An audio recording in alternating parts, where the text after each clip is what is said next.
Ba-ba-da-ba-bum. Oh, fuck my nose.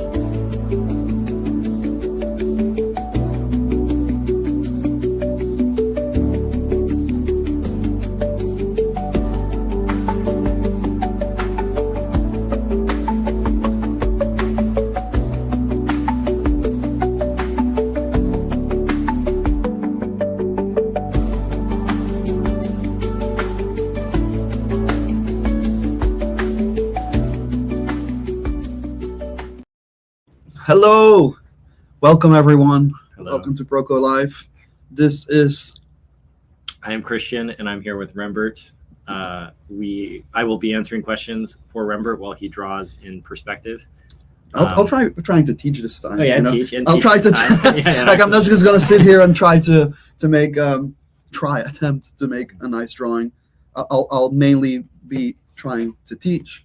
So but in the meantime, if I miss something, then Christian will also have an eye on the chat. Yeah, that is true. Cool. I read earlier here that actually I want to address this. Yes, I will be doing work critique videos for the Ultimate Sketching course. That's what's the next thing we're gonna working on. We've been spending a lot of time on this perspective course, and So where do we want to start? One point? Start at the beginning? Yeah, totally. Yeah. I think just explaining as simply as possible, like where you'd recommend people might start for something like that. Okay. Why are you guys here? Oh, what's happening? Why are we here? Okay. Why are we here? We Yeah. exist. We are here to talk about the perspective course that we last week launched. Yes. Proko.com/practical perspective. Correct.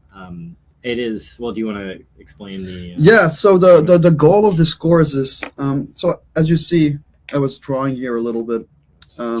Is this? Oh, wait, there we go. I think it is. I see. I know. Get that mouse pad out of there. They didn't pay for sponsorship. Okay. No, Volkswagen. Yeah. Anyway, so the goal is here's a sketchbook. This is a new one, so it's not full. The goal is to say, for instance, you're in an Uber or something, and you have like 20 minutes. I remember this because I was driving to a friend, and that you can just grab your sketchbook at any time. Like, this is not the most accurate perspective in terms of let's get rulers because it's a fisheye, so this has a lot of leeway. So I want to try to give you the tools to be able to sketch in your sketchbook, this practical perspective, so that things that I use in my storyboards as well, not just in my sketchbook, to explain to you how to sketch on the go without fear. That is sort of the main thing. You can see how dirty it is here, and I don't care because you're just trying to capture the situation. Same here. I believe there was a bus to Disneyland, and I just always it's like a gimmicky thing. I mean, credit where credit is due. Like the inspiration is like Kim Z. Escher who did that stuff, and it's just so fun to do, like in the first sketch as well. But it is trying to confidently sketch your environment around you, thinking about simple grids and how to build that up. I don't think I can show the next page on stream. Okay. But I mean, these ones are fine, but the other one was like a little bit. And none of those nudes in there. This is a family show. Yeah, this is. Well, it was more than nudes, so. Yeah. Well, yeah. The idea of the perspective course as well is to draw in perspective without using rulers, right? Or math or measuring. It's like when you're drawing, you're actually just on the spot in the moment. Doing it without, just with your sketchbook and a pen versus having all these different tools. And in the course, you're going to different museums and different, cars, boats, airplanes, cafes, friend groups, and also just free drawing from imagination. And we recorded 2 episodes with Marshall in there that were going over the ones that I did at WonderCon, the big drawings from imagination. And we're going to try to go over what I was thinking and how I'm thinking and how you can also correct mistakes on the spot. So the important part for me in this course was basically, I can draw and explain here from the comfort of this studio with reference, and I can draw and I can undo things, and I can fix things. But when you're on the spot, things change around you. So I wanted this course to really reflect that. I mean, we wanted that, so we recorded it outdoors, where literally there are people walking around and things change, and you're going to see on the spot how I change things. And I think that is the real a simulation, because it is real, of an environment where you sketch outdoors, because things will change. You will have to problem solve on the spot. You will have to improvise. I think this way of sketching is more like playing jazz than playing orchestral music, where you have to improvise on the spot and have a lot of knowledge about the perspective and the grid that you're in. And then sometimes you can break that grid, and sometimes you can come back in. So I think that is very adjacent to a jazz improviser, Totally. or this kind of. So speaking of those grids, I'll teach a little bit now, show you how I might think about perspective and everything. So we have a Sharpie here. So for instance, the one thing that I'm always searching for is where your horizon line is, because the horizon line is basically divides the two biggest shapes, which is the sky and the earth. So that is something that I usually draw. Let me actually take a lighter color for this. So I hope this shows up on camera. Let me get some more ink here. Yeah, you're Is okay. Yeah, that's Okay. Yeah. It's just a little bit lighter then. So what I usually do is I choose a spot here, and I just keep drawing it through. The storyboards, I do this because then it's a bit easier on the spot. When I'm sketchbooking, I try to see this in my mind, but this is something that I'm looking for. And even if the vanishing point is way off on the other side, but what I usually like to do is my second, I like to really exaggerate it. So here, and then here, and then you can just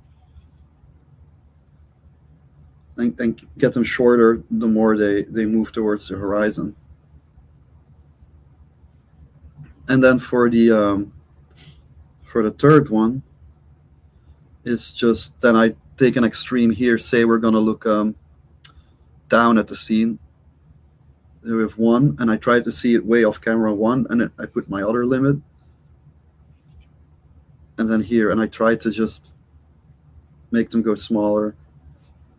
And right away, like you see, there's some sort of depth here. So for instance, if this is now a cafe and you have a table, then I can use those lines.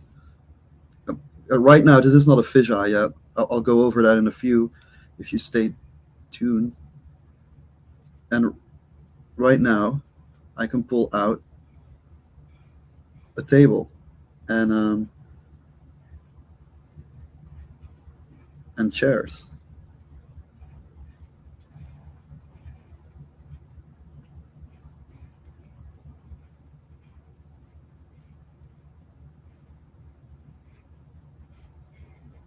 You can put a person here with simple shapes. That's also something I will going to go over.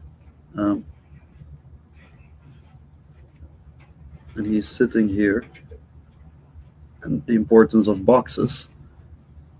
And he is here.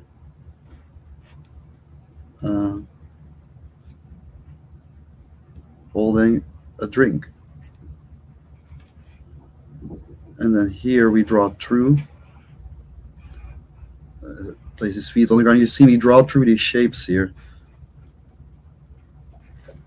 Let's darken this one. It's like a comic book trick, because this one is in the back of the other. It's kind of a short table, but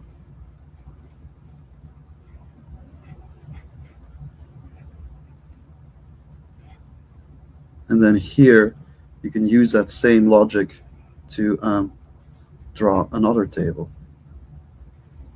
And now you just look at this one, and you pull that in your mind's eye here.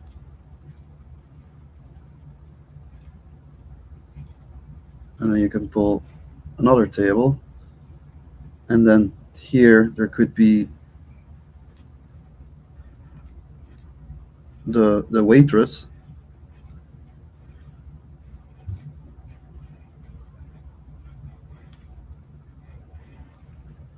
She's gonna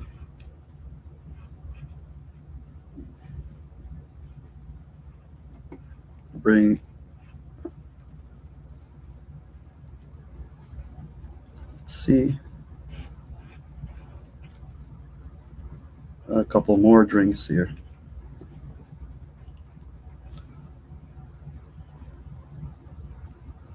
Or she's just going to. Yeah. Yeah. But it seems like the goal here is just to keep it as simple as possible. Like when you see me doing these basic shapes here. Yeah, it's just cylinders and spheres and boxes and stuff. And like that initial grid that you laid in, I saw that you like drew past, or you didn't even hit the horizon line. It's just sort of like a rough indication of it. Yeah.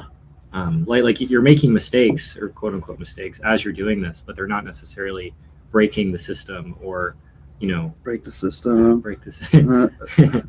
They're not so you're not so faithful to the vanishing points or horizon lines to the point where you're having to like redraw everything if you make a tiny mistake.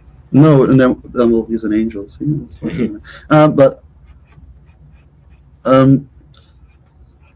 yeah, it's all about this basic shapes, and you see I can use these lines now as a reference. I can keep going. Let's keep going.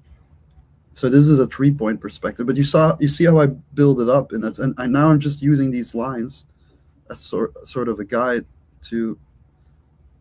So I'm looking at these lines surrounding this, and maybe this table is sort of empty. So let's pull that a little bit forward.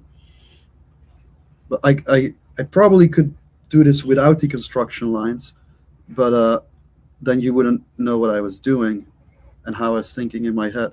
But without them, it would probably a little bit be more difficult. I'm not gonna lie. So I think when in the course, you always see me draw these lines, because I really want you to understand where it's coming from in that sense. I think that's one of the complicated things when you're trying to teach versus when you're doing something in the way that you normally would, because you envision the thing, like you're not necessarily drawing something being like a primitive shape or anything, but that's what you are picturing in your mind's eye. There's one other kind of way of making a perspective grid that I was actually curious if you cover in the course, where you start from let's say you wanted to just place that table. You wanted to have a person sit at that table, but you draw a nice blocky thing, and then you reverse engineer your perspective grid from that object that you've drawn with a loose perspective.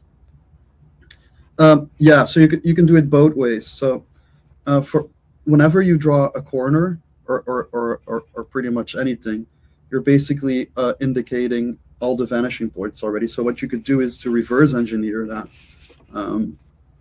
I'll continue on this one in a bit. Yeah.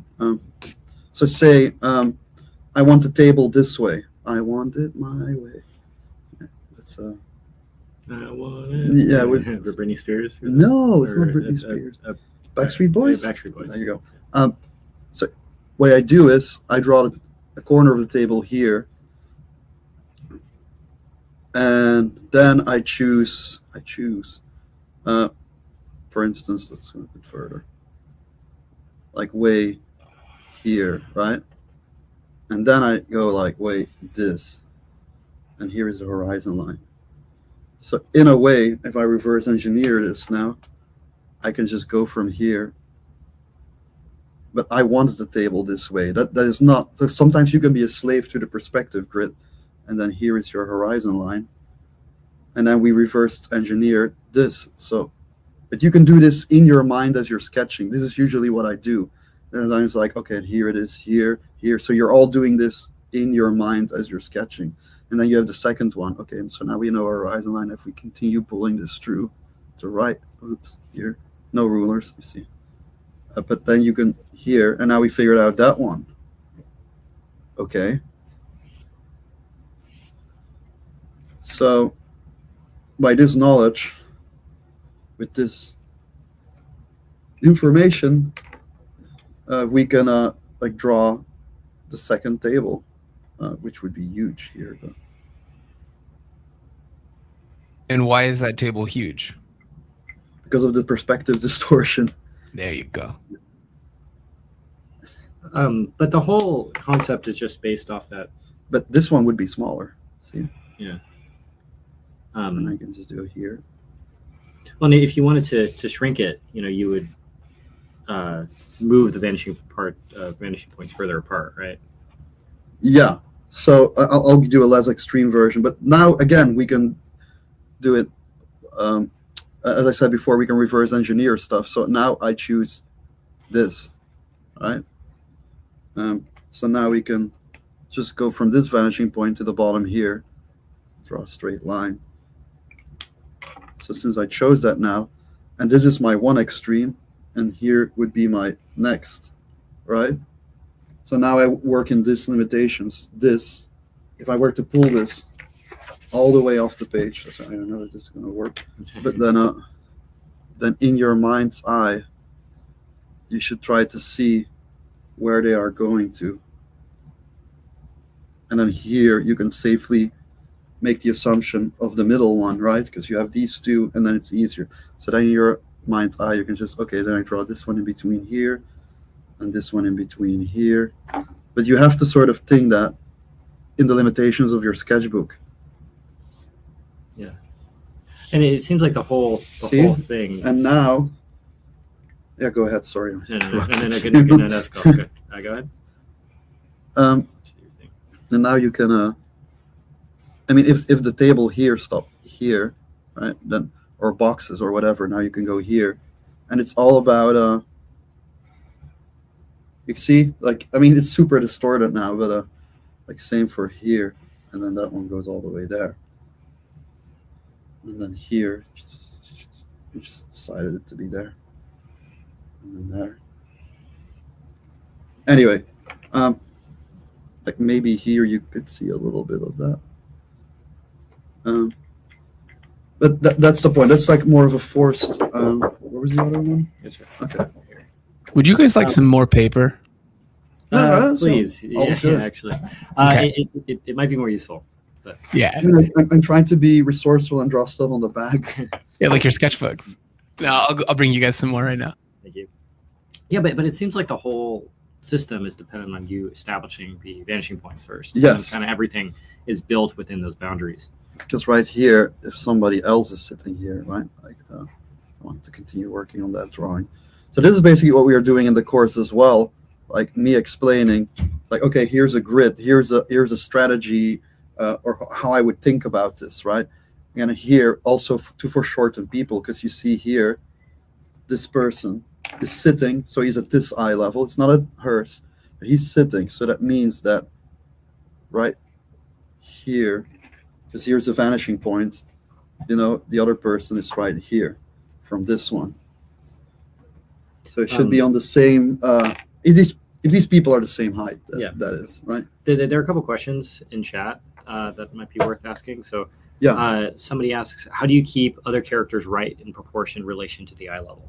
That's what I just did here. Yeah, but like, how do you? Like, I'll draw another person. Okay, say for instance, there's another person standing here, so her head is here. So that means that the other person, because of the person, if they're the same size, of course.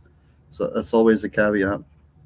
Here, like, should be standing here. So see? Yeah, totally.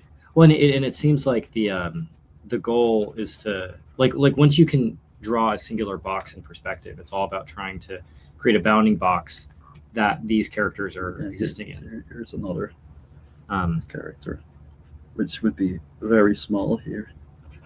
I always like to give them like a cast shadow on the bottom.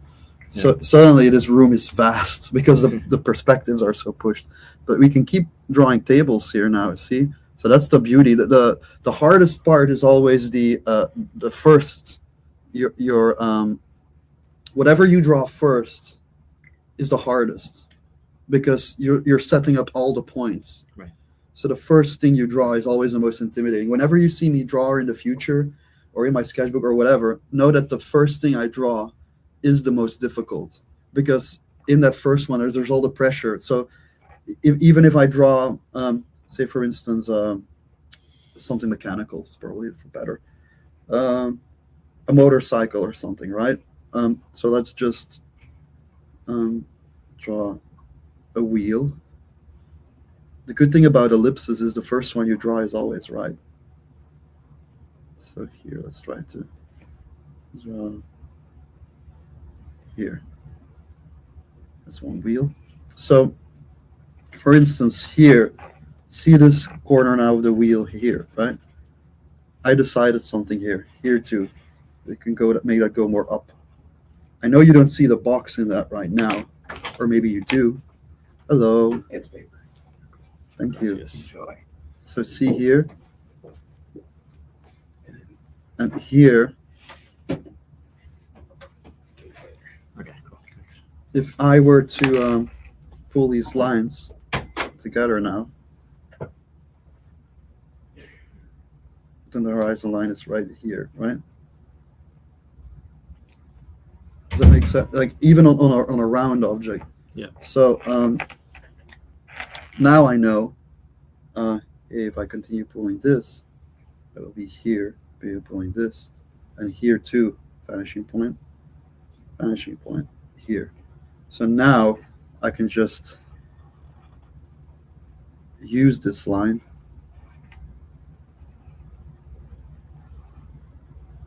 but here, so it's kind of for short and see that we can go there, and here this other tire in the back. Okay.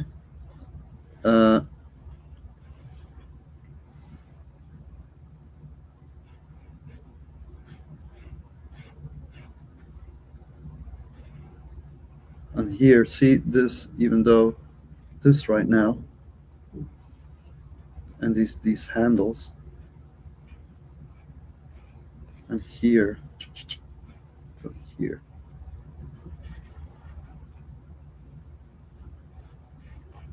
Well, and in the same concept you're using to draw this motorcycle, or the same concept you were using to draw those people in perspective. Yeah.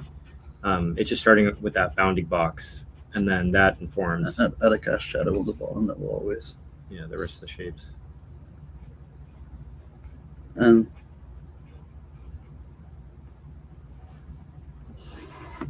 yeah, so here,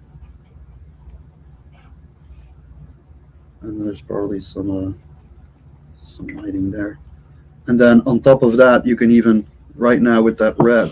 Now that you reverse engineered that, you can put a person on the motorcycle.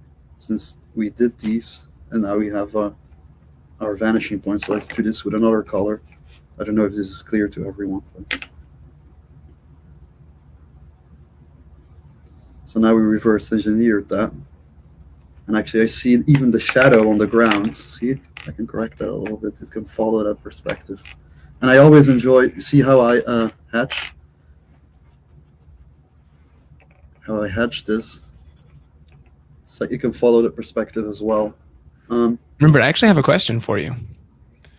Yeah.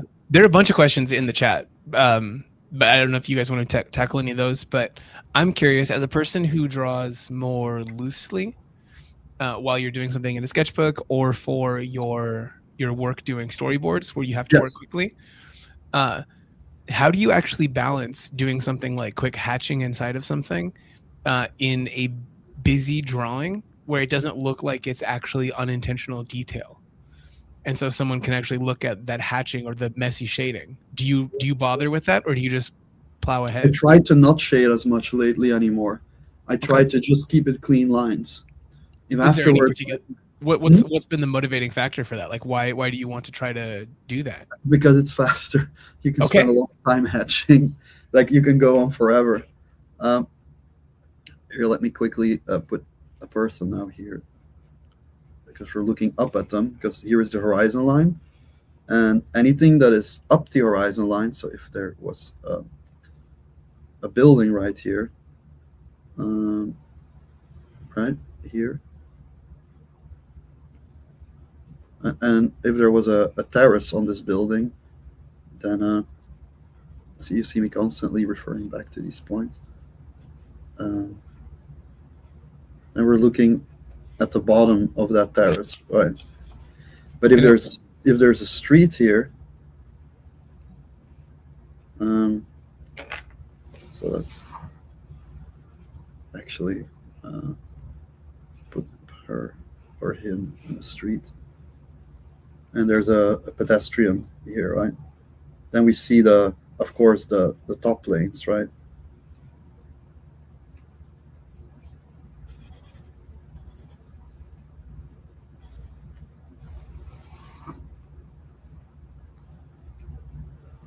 Here too. See the crossing there. And then here could be a street lamppost or something, which we would see the top plane of.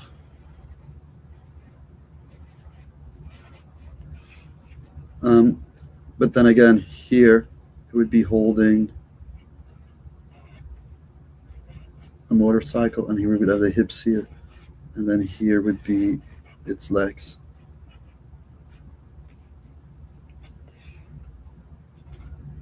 And here you see the bottom plane, and then you can continue that building. Yeah. There are a few questions in chat in general, if you want to go through them. Yeah, sure. And the building is the same size. And yeah. Here. And you could add like little details. You mentioned mistakes. I struggle with perfectionism, especially when I do gestures. How do you handle mistakes when it's done in ballpoint and non-erasable? There's a lot of tactics. It depends on the mistake, right? So say, for instance, I'll just give one. This dog, I drew the leg kind of wrong here. See? So let me give like a tail here. And to fix that, what you can do is, or my favorite method to fix something is, you draw the paw, but you want the lines. So one thing is, I can add a shadow, and I hide the lines I don't want you to see in the shadow. See, so I hide it with dark. Another one is, I once saw Kim Yoon-ji draw an arm like this, but it was a really bad arm. I can't remember. I remember it was an arm. It wasn't that great, and I was always thinking like, oh damn, that's a bad arm. How is he gonna fix that? And then suddenly he did this.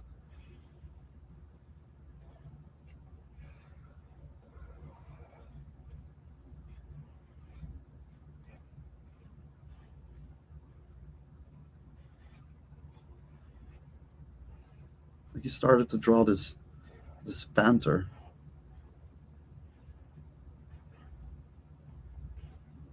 And then in that black shape, this is a panther. Anyway, but in that black shape, here's like a mean panther. Anyway, and then he just started making it black, the panther black. This is tattoo rules. You just hide what you don't like from before. Yeah, and then it was this whole black panther, and he just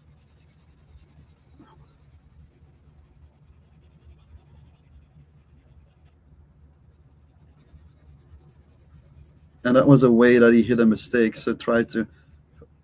Yeah.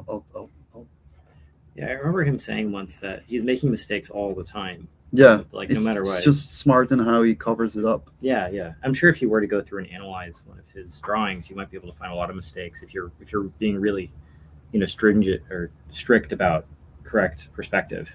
Yeah. But yeah, it's definitely not the biggest priority with this stuff. If somebody wanted to like practice this sort of stuff, did you have any like exercises or anything that you'd recommend that they do to kind of practice these skills? Draw these grids. Like you see me, don't draw straight like I did. Where did I do? Here. So first I drew this. This is a fisheye, which we will go into if we have time but like this grid, the green, I drew it on top of it. I was just warming up earlier here and I was just doing some doodles. but this is what I saw. The green is what I saw in my head.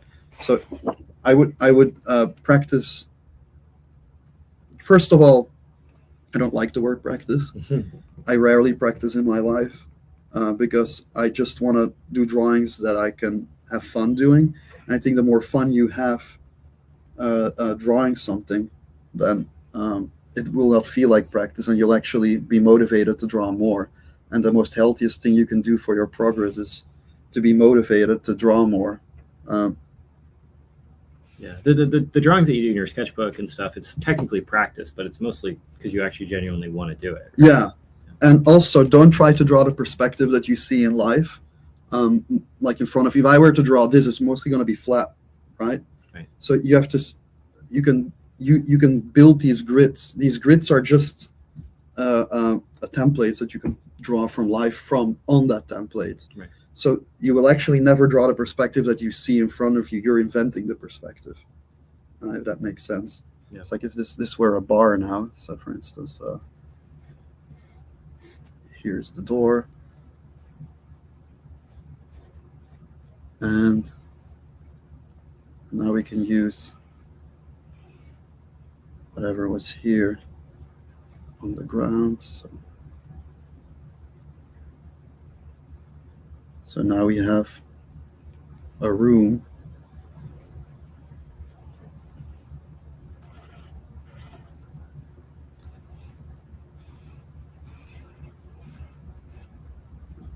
It's actually funny. This one lines up with that one. It's like these drawings could, like one of the vanishing points could exist in the other. You can start getting creative with that. But yeah, and then you gotta search for, if you want to create space in a room, then you gotta start creating patterns. Like for instance, now there's a lamp here, right? And then you can just, here's a vanishing point. And then in my mind, I'm just like, okay, now I want to go here and let's make this a cube. And Hank says, I notice he's not licking his fingers like he normally does. Oh no. What a smudge. You want me to do that? And right here, you see, I just go here, here. So I know from here now, here, and here, going through the middle, here, here, here. So now I have that. But this is all in my head. Then I can just, if there's anything in my head, then you can just start to use that. See, to repeat shapes in perspective. Yeah. Well, and everything that you're doing right now, everything that you're drawing is just based off that initial grid that you laid out in the very beginning. Yes. Right. And it's like it's almost like you're making a lot of really easy decisions. Yeah, it's just build up. It's like nothing here is difficult anymore because everything has been set up. It's like the longer you go on in the drawing, the more harder it is to screw up. But that's why the initial, like if this was a sign for the store, right? There's some signage here. I'm looking for overlap. And it says a perspective.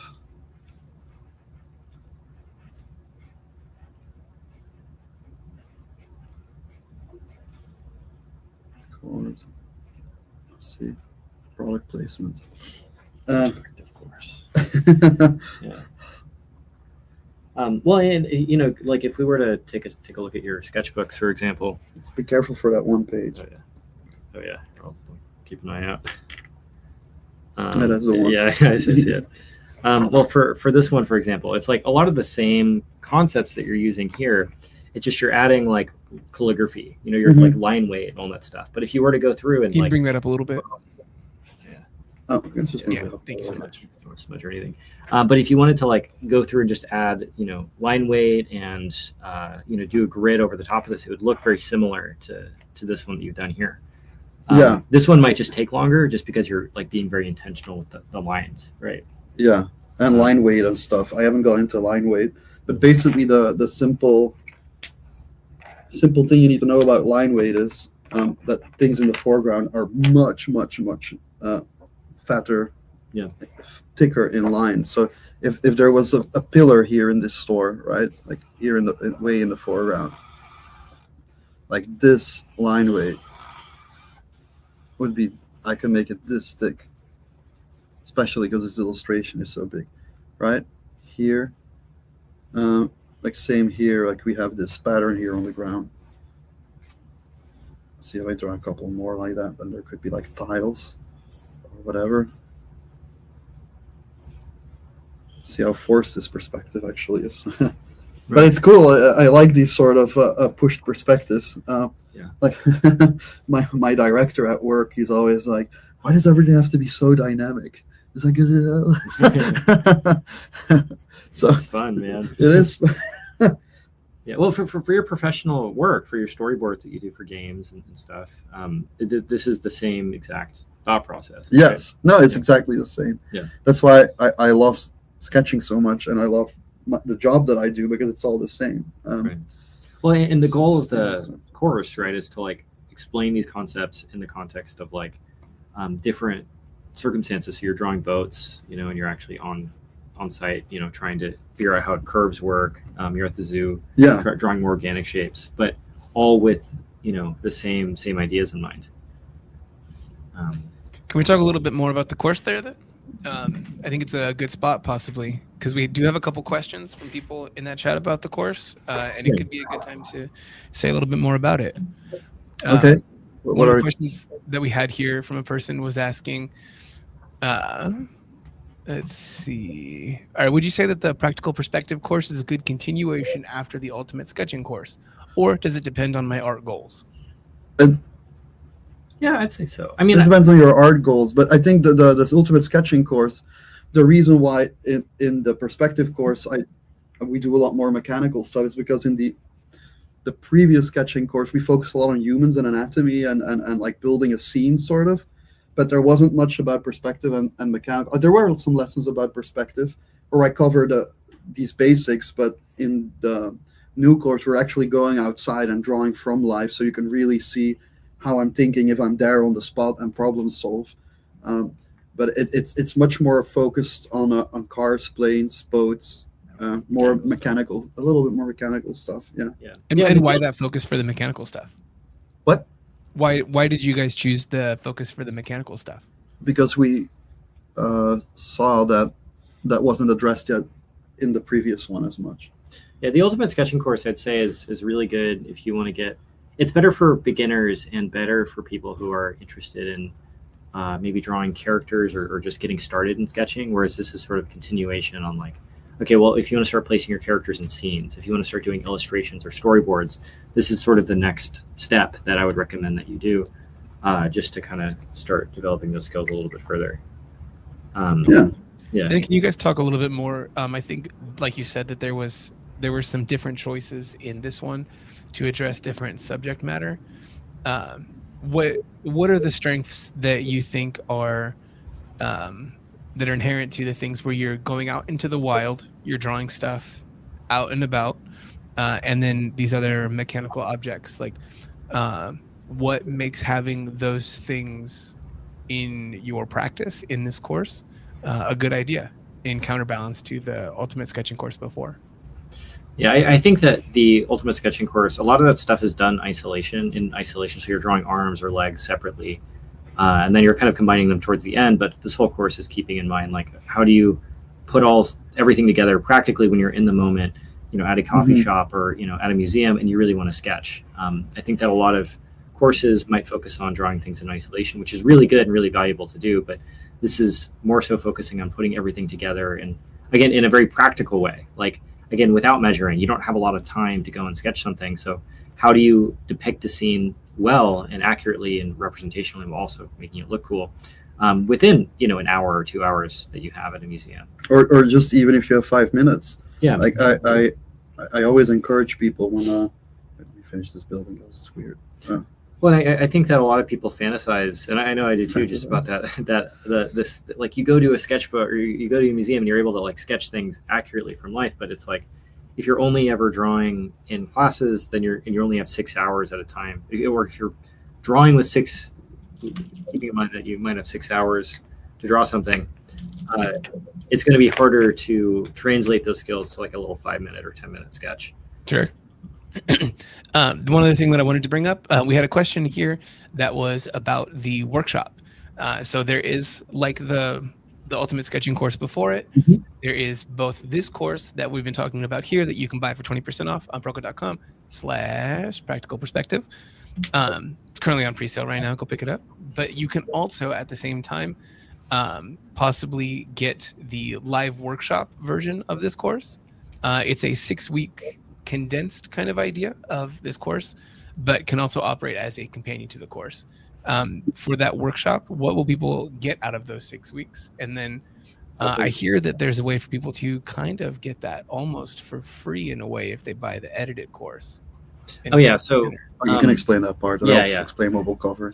So anyone who buys the actual practical perspective course, we're doing a very special, I guess, sale or something. Yeah, so something to go along with the practical perspective course, to where if you buy it during the pre-sale, you'll get free access to the audit seat of the workshop. So if you wanted to see how Rembert teaches and how he does things, you will be able to you'll be able to audit the class for free.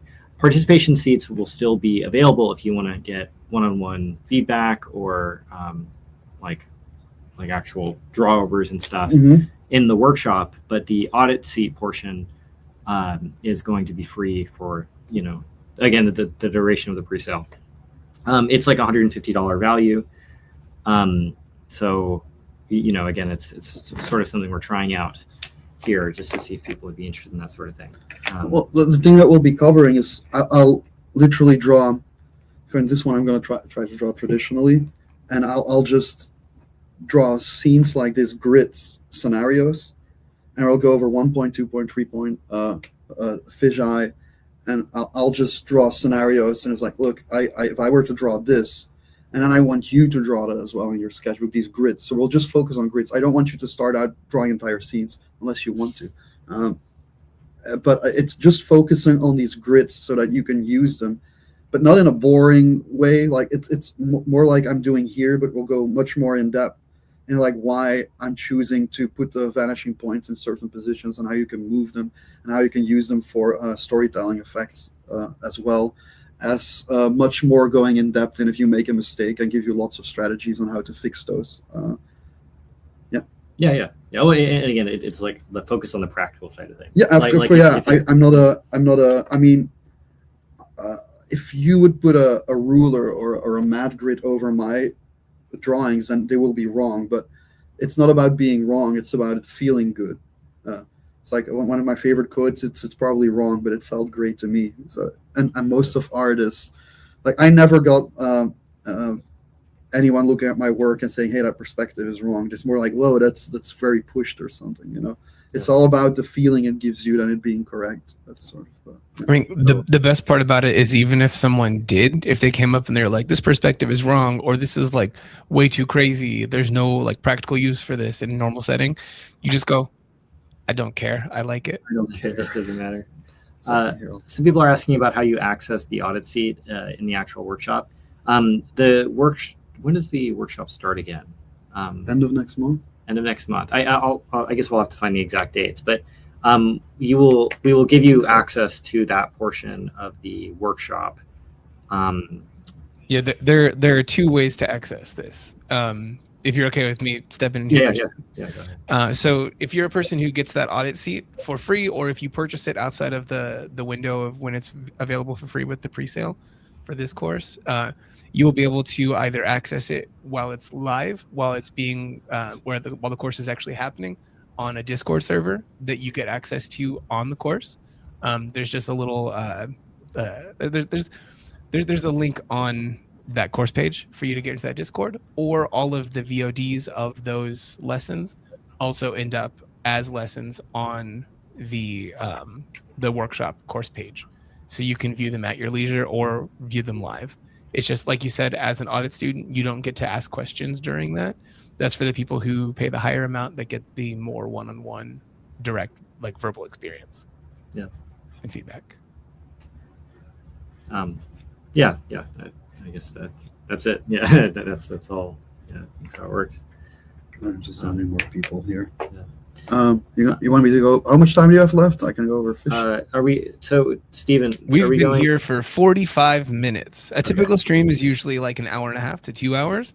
Okay. But if you want to tackle a few more specific questions, I do have some kind of built up. Let's move into some questions, and then would you want to do some more like drawing stuff? Yeah. Post. Okay. So Yeah.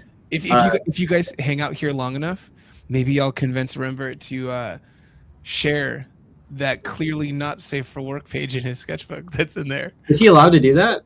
Not on this stream, but if they give enough thumbs up, I'll try to make it happen somewhere else. Okay. Do you know what drawing it's he's talking about? Or I'm going to find out along with everybody else if they, okay. if they It's make pretty it happen. crazy. So they're definitely gonna share it. But yeah, no. If you guys leave enough likes, let's say if we get more than, I don't know, let's say just like a nice easy number, 250 likes on this thing. At that point, I will convince Rembert to in some way share this not safe for work. Share it on the Discord or something. Yeah, exactly. Sweet.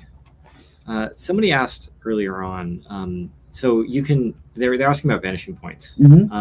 And like adding more and more vanishing points. Do you kind of want to? Do you want to move into the fisheye explanation? Okay. So basically, fisheye, the way I think about it, it's like you start with a cross.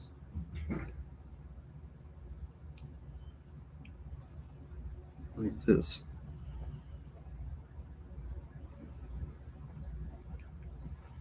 And then you just look at it as a huge ball.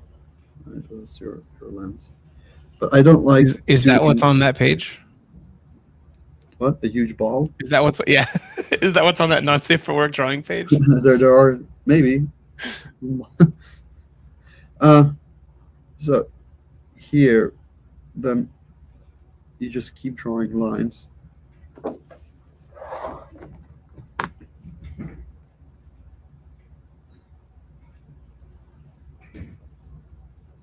And here.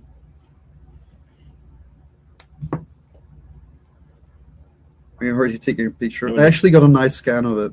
I'm taking a photo of it so Stephen can see it. Thank you. There was a question here while you're laying out this grid. This was Jaduji in the chat asking, how do you rotate an object in Fisheye? Same as you. Well, I'll get to that. Yeah. So most people who do fisheye, they at this point they draw straight lines like this, but I don't like that. I discovered that it's way more fun to do this.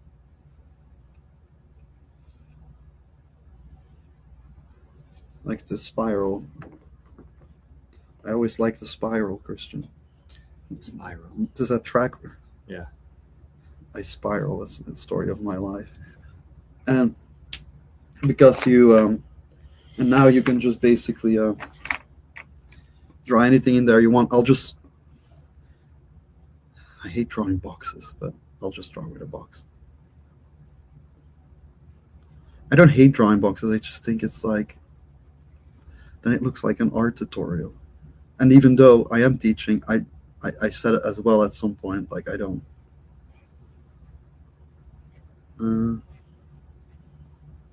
Just want to put this out here. We got a question in the chat. Pedro Martinez Greco asked, how do I get in the Discord? I did not know Proko had one. This is not about a Proko thing. Proko does not have one. Our community is at proko.com/community.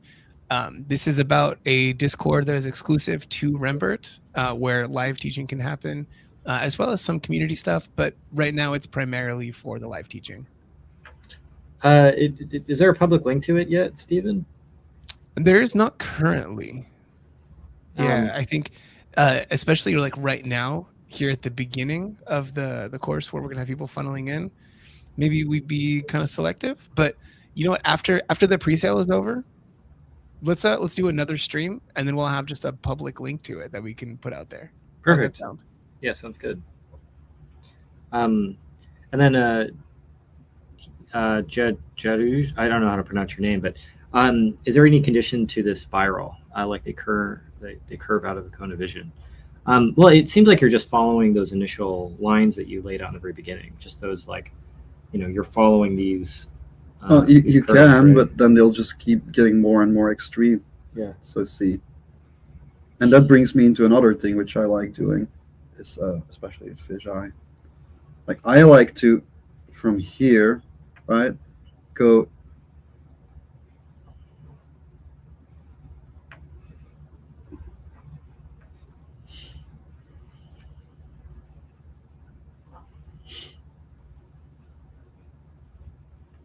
Oh, shit.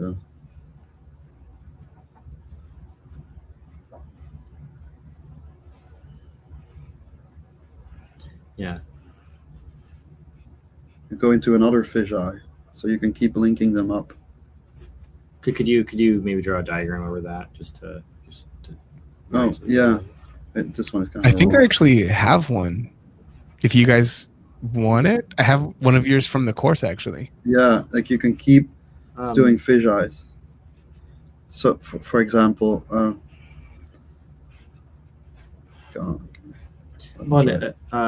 people are asking about how you're rotating. It seems like you're just like as you move throughout the sphere or the cone of the fisheye, that will impact the curvature or the way that the boxes here's are better. rotating. Let me do it here. Yeah. Because I think I screwed that one up a little bit. Um, It happens. And then here, for example, right?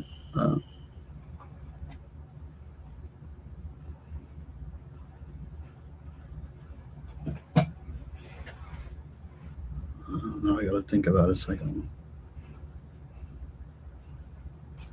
Yeah, see here, here's better.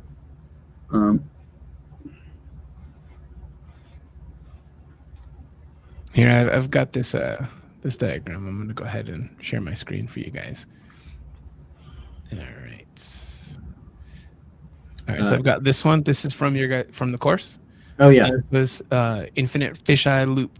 So remember, if you want to, you can see this on the screen that Christian's got to his side. Yeah, that's what I'm trying to do here. So if you want to keep drawing, that's basically what I'm doing here. It's like you can. So the next fisheye is basically just the horizon line is the same, but then you just have another one right there next to it, and then you can, the idea comes from these cameras on your phone that you can do like panorama. Yeah. And when you do that, when you go around, you can see a fisheye and then another fisheye and then another fisheye. Did you ever do that? Yeah. Did you notice that there's like multiple fisheyes connecting? That is basically what we're doing here, and you can do this into infinity and beyond. Like this one was a bit wrong, but I so look at this one. So not here, this one. There are a few questions. So you can keep, like I could just put another piece of paper here actually, and probably elaborate more on it. See, and then you can just keep going, and another circle.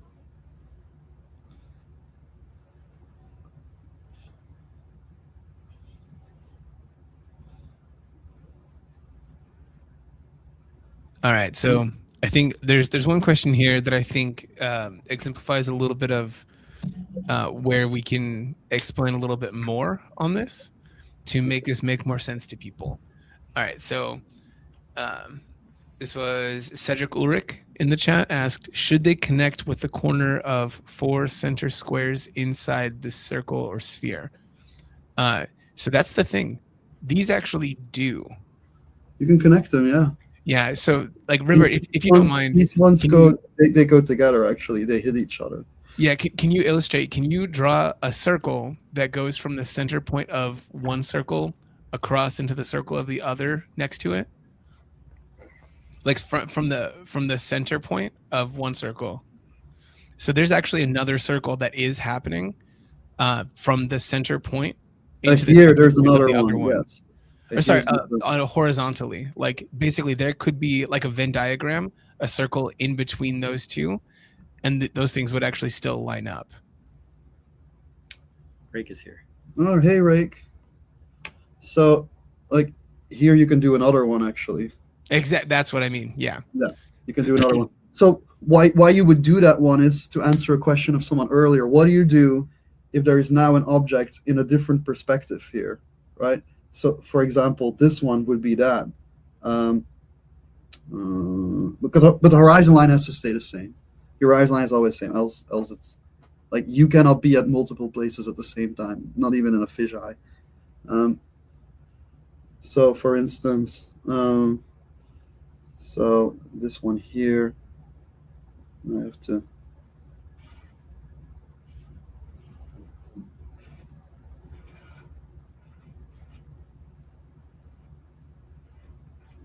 So this cube is in the fisheye in the middle. Does that make sense? Yeah. This is not in this one or this one. This is one in the middle now. Right. But it makes sense because they're all going to the same horizon line. Right. Do you want to talk about more? There's some questions on how to rotate boxes. That's what I did here. I know, but yeah. Oh, no, what do you mean? So here, let's see. Because every time what if there was one rotates, it gets a different vanishing point, so you just make a new circle for it. Yes. Well, so as you're moving through the sphere, the vanishing point changes, so the actual rotation of the box will change. So as long as you draw that first line, that will determine the actual rotation of the box, right? So for instance, I can probably do this now. Let's just do this, right? And now if I follow these lines here, this is not in this sphere. I just drew something and here by this rotation that I do. So then the vanishing point is here for that one object. And then I can start seeing the circle in here. So that is this circle, as long as this circle sort of here. And I was like, okay, so here, the circle is here. So that. And now this object, which has a completely different warp to it, which is crazy actually, come to think of it, can now exist next to that one. But it is a completely different, well, I wouldn't recommend this because now you're actually warping the box itself in a different sort of fisheye. So I wouldn't do the curves. I would keep the spiraling the same as the other one. But this can work. Yeah, but it would work without the spiraling as well. Right? Yeah. Like the spiraling is just something. It's just something I liked. Yeah. Because then it makes it more dynamic. Right. Because this would work actually now. Because if you would make like a building out of this, and let's go over the horizon line so that it spirals in this direction now. Like so.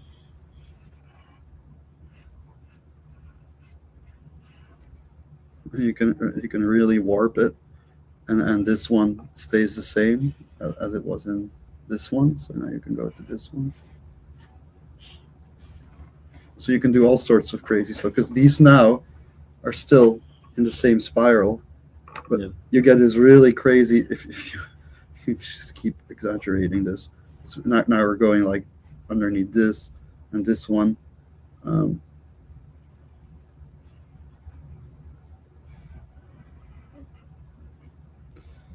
All right.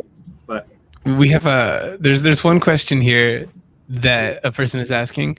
This is Gillian Cole. Can you draw a face from one circle center line all the way to the other circle center line? No. You can, but it would be because someone's face is being stretched out. This kind of speaks to what Rembert was saying about. I will not do that. Yeah, that is crazy, but you can try.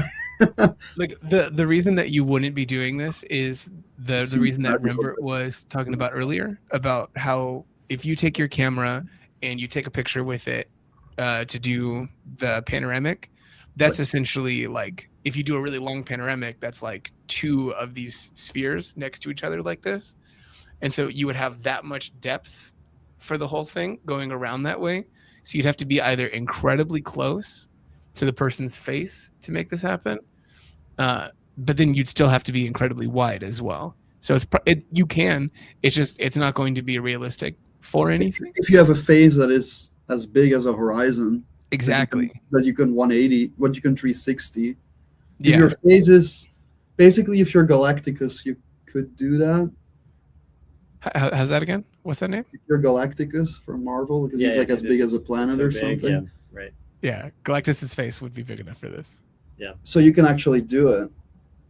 But I'm trying to see in my mind's eye how to. Well, actually, you need other grounding you know elements what? that put it into like scale. I have some more paper if you need. You know what would happen is, so let's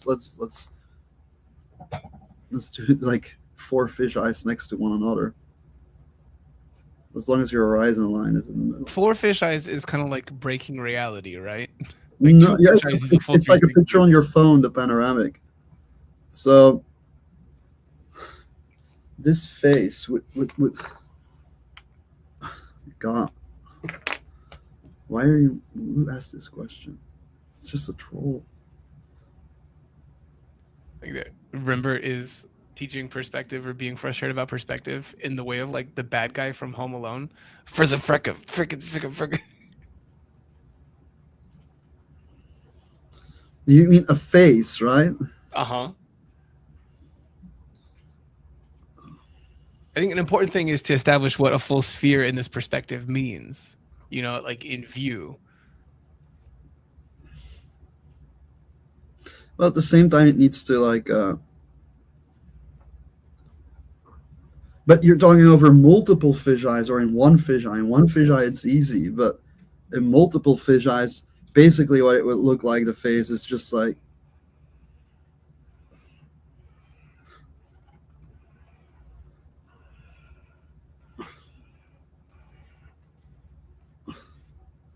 It's like your nose would be here, and your eyes would be like here, and then your mouth would be like here.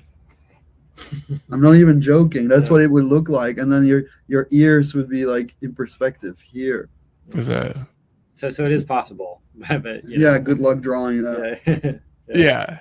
It looks like a It's very pretty. signification scene from Mob Psycho 100. You're not sure if you can do it, but you're not sure if you should do it. That is exactly what it would look like, because the like in one, at least your face would do this, you know, like, and then you have the eyes here and the mouth here,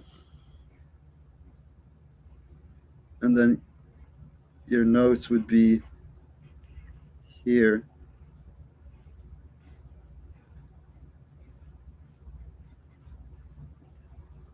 And your ears would be there. And that's like in one. Yeah. But over multiple ones, then it shrinks down at those chords. So see, is that what you wanted? Yeah. Are you not entertained? Yeah. There are 2 really practical questions, I think, here that are common use cases for people who have taken your courses or would be interested in taking your courses. One real quick one here comes from Martin L. Martinez. They're asking, any tips for keeping perspective manageable in animation? Okay. Well, you don't start animating without knowing where the horizon line is. Like I'm very careless about a lot of things in art except perspective. Like so if you're going to animate a walk cycle in animation or something, like what I usually do is like that, and you take half of that, and you get half of that. So that's sort of my shortcut to that. And usually it's like the head would be here, and then the there, and then the knees there, and then you can start.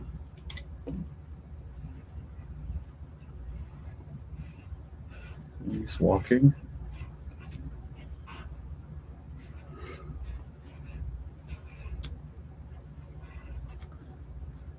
Actually, and the hips and the shoulders should be on opposites. So the arm is forward, and then the other leg is also forward.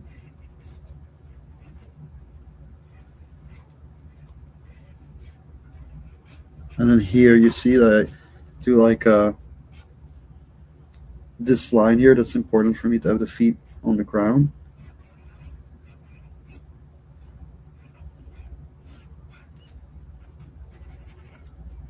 So this arm, and then right here you can just see where the other contact position is. It's like a contact position. Oh no, this is more like a passing position. Contact is different. But like here, and you just draw the same one, but with the proportions. If it's a walk cycle, right? And then you can do the same one here.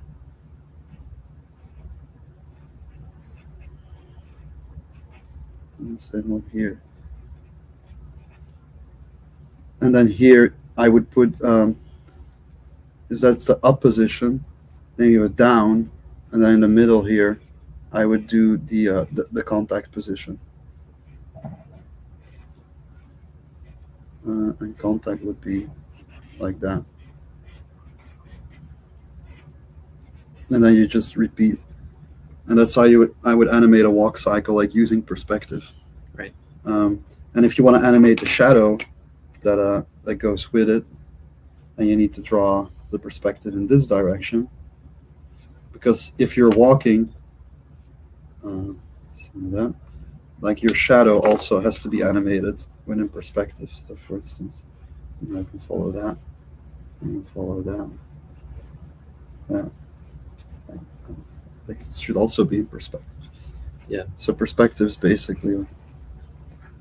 Well, like that same bounding box thing that you were talking about in the very beginning of the stream is the same exact concept. Just it's like applying more complex ideas across. Yeah. This very simple bounding box. So, I remember one time at school, it was in my final year of animation, and a first year asked me to review their animation, and the animation was great, but the one thing I asked the student was like, "Where's your horizon line?" And the student didn't know, and I was like, "Well, you got to redo it all again because I don't notice when it's going up or down the horizon line, because like if this character were to jump, then then we should see way more of its chin, of the bottom of its face, right? Than if it was here, looking down. Unless you want to be void of perspective, that can be the style in itself if there's no perspective at all. But I like perspective because it creates so much depth. So. Well, but the horizon line never really changes, right? Like once you have it in place, then it's really no horizon line can never change. Yeah, you can fisheye, you can warp, you can panorama, fisheye, you can 3 point, 4 point, 5 point, 1 point, but your horizon line can never change because you can never be at multiple. Like horizon line is what you see. You cannot see two things at the same time unless it's cubism, and then you can juxtapose images on top of one another. But then you're basically doing two drawings on top of one another, right? Which can be a style. It's cubism. Yeah. We have a fun question, one that I think is awesome. Jillian Cole asked, "How do you draw reflections in perspective? Do the same rules apply to them, or do they become flat?" I'm glad you asked that. Actually, it's so much crazier and so much cooler, Jillian. No, it's the same actually. So say there's a girl. Let's put the horizon line here. Looking into the mirror, right? Let's do a vanishing point like this.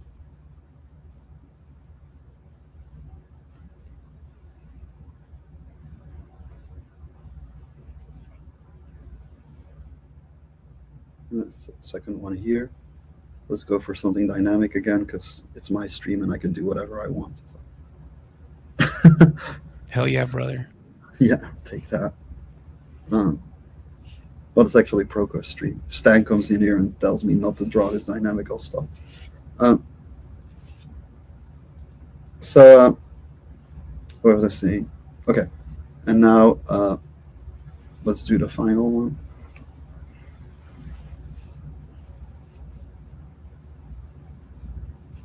So see how I did that grid again? Like you have 3 point perspective. And say there is a woman.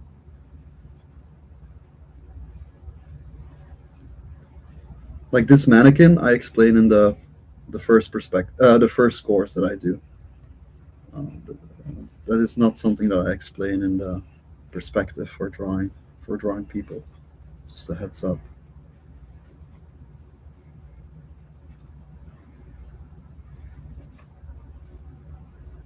I was wearing slippers. She's in the bathroom.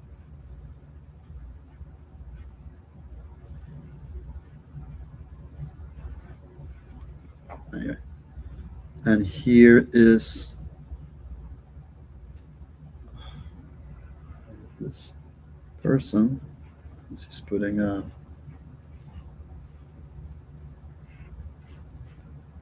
taking her hair and sort of like brushing it.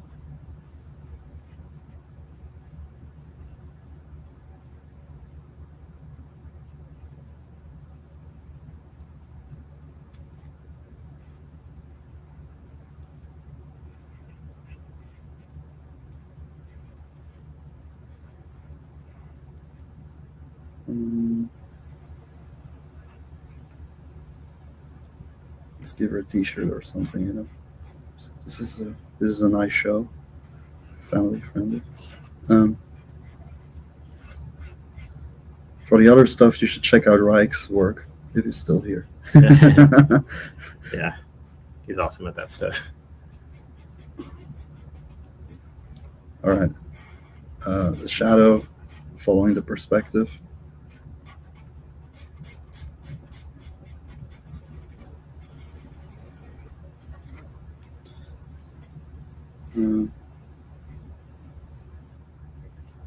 All right, she's brushing her hair.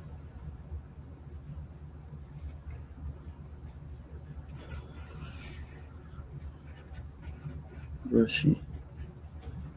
Some pockets. See, she's wearing pants. Okay.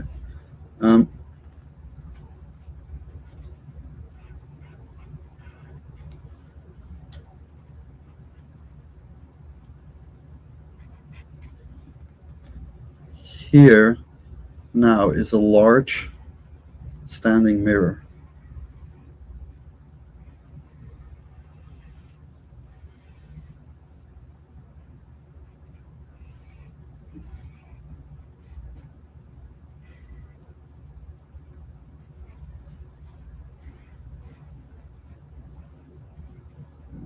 So that's the room, and here's a closet.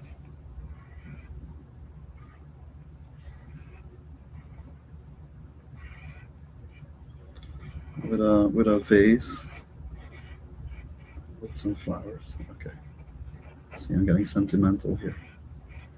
And there's a painting on the wall. I'm just putting more props here in this room.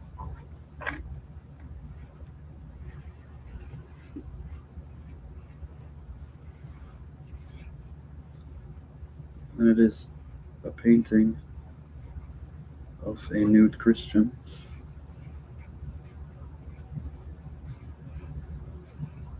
On like a wooden. No, I'm just kidding. So how do you do a reflection then? So we have our vanishing point here, and we can just pull this person into that vanishing point. So now, so it stays in the same perspective, even a reflection. You just have to do the opposite. So it's leaning this way. It's putting her hair like so.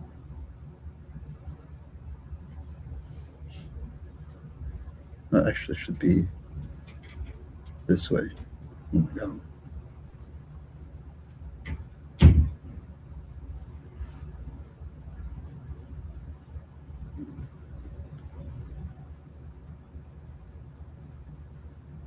And then here from the shoulder, you can go here, draw shapes in one another.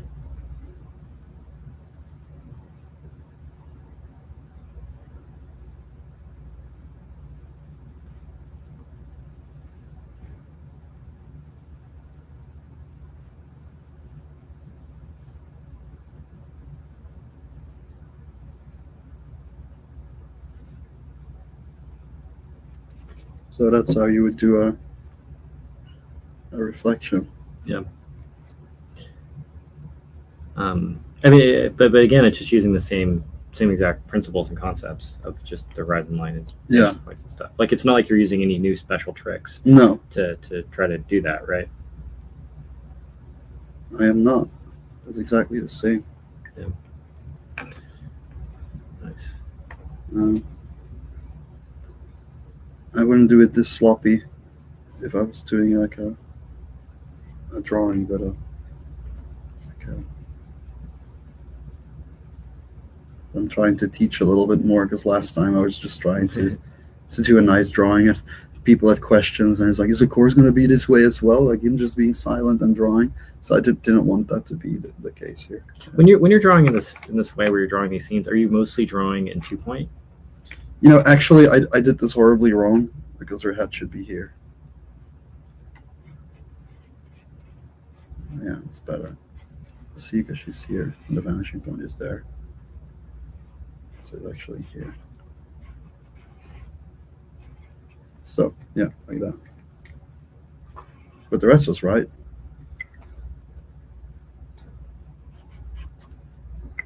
Okay. What was the question? When you're drawing these sorts of scenes, people in perspective, is it mostly just 2-point? Like, is there anything more complex than that, really, that you have to learn to draw this kind of stuff? What do you mean? Like you're drawing people in scenes interacting or people in mirrors and stuff, cars and stuff. It seems like most of that would be done in 2-point perspective, and then like 3-point is that. Actually, the most difficult perspective is a 1-point perspective because there's nothing to hide. If there's a 1-point perspective, then all you have to work with is this, and the rest is just. And then you have to create depth by overlap. And the problem why a 1-point perspective is the hardest to me is because if you want to draw a person, there is no foreshortening to hide. Like, that person that you draw has to be correct, because you will notice if there's something wrong with that person in a 1-point perspective. Like, if I were to draw that person in a fisheye, that would be much easier. If I were to draw that person in a 3-point perspective, then I could start cheating with proportions. I could be like, oh well, we're looking kind of down on him, and so yeah, and his head is that big. So see, now I can start playing with proportions, because like we're looking from a different angle, and I can kind of do what I want. While if you draw something from a 1-point perspective, it is actually way harder. Yeah, but in terms of like what you're doing 95% of the time, is it mostly 2-point perspective? 3-point perspective. Okay, yeah. Yeah, three. Yeah. I think the most natural perspective there is 3-point, because if I start looking a little bit up, I have 3-point. Start looking a little bit down, I have 3-point. If I just look straight at something and I'm kind of close to it, it could be a 1-point. But definitely the most fun one to draw in sketchbooks is the fisheye, because it looks impressive, but it's actually the easiest one to do. Yeah. Like this right now, it's like with a fisheye, if I get a little bit wonky here, for instance, like then nobody cares, because it's cool, it's fisheye, it's distorted, it's warped. In this room with this person here right now, if I draw anything that is off, you will notice it much more than in a fisheye. And that is why 3-point perspective and 2-point and 1-point are actually way harder than a fisheye, because if I make a mistake in a 3-point perspective, you will notice it instantly. It's off. But if I make a mistake in a fisheye, I have a lot more, because that's always the interesting part when I discovered that a fisheye is actually the most forgiving. Yeah. You just need to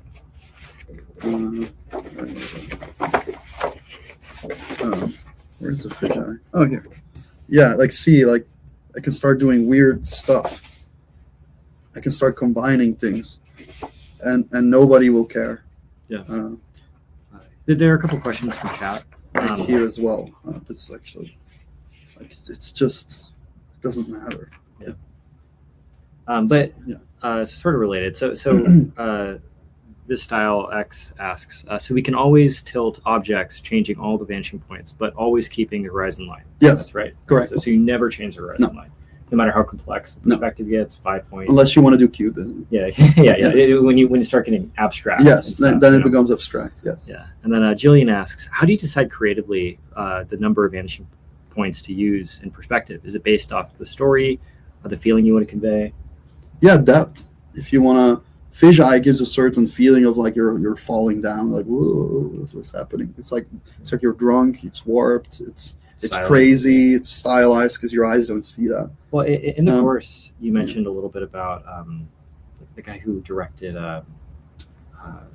Grand Budapest Hotel.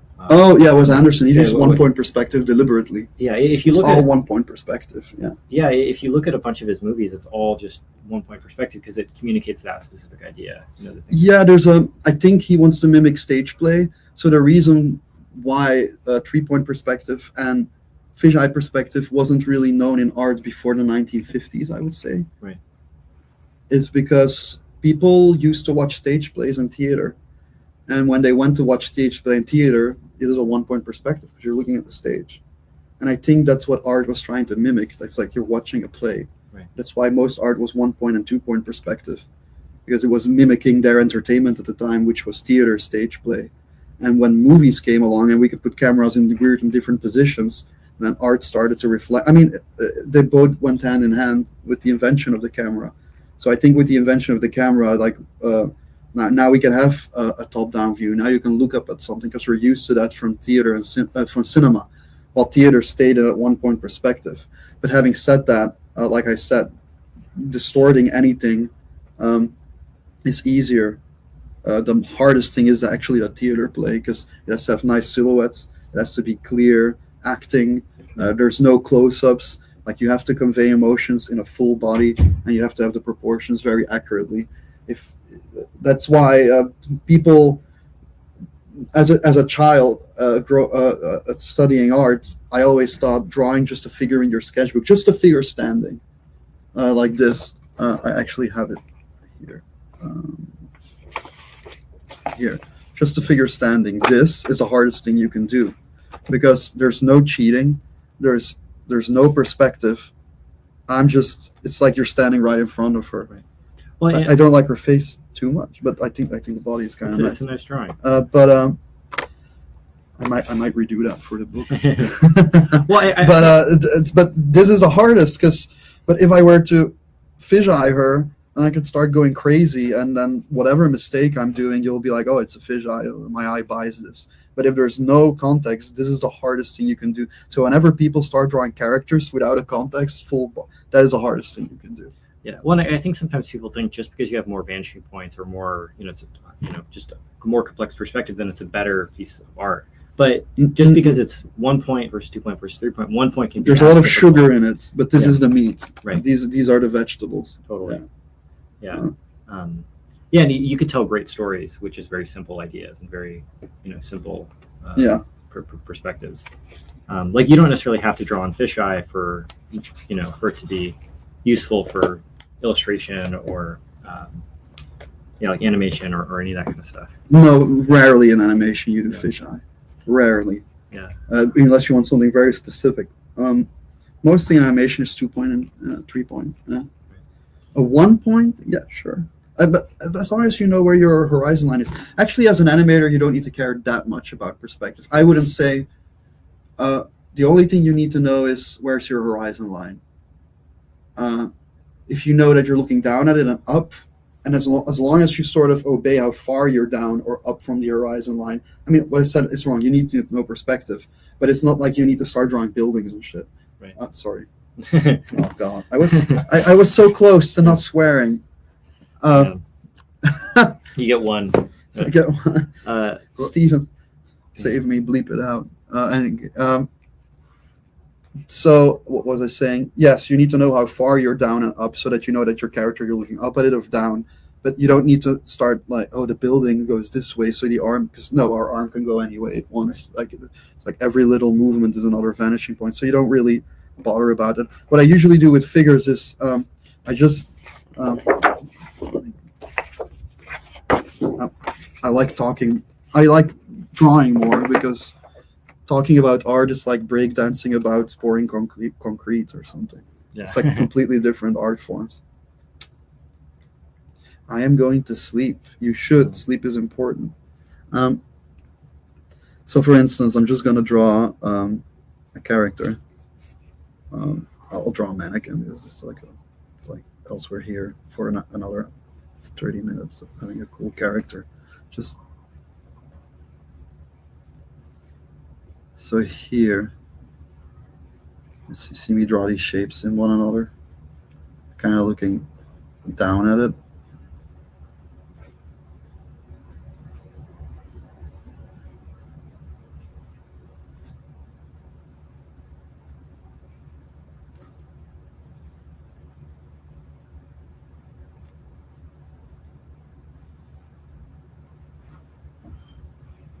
Bear with me.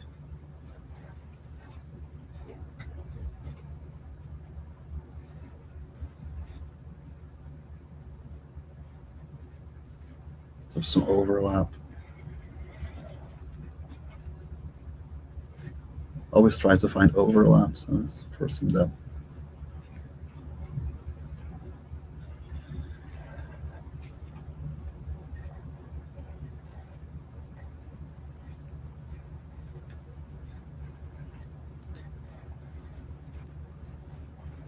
Anyway, that's a character, sort of.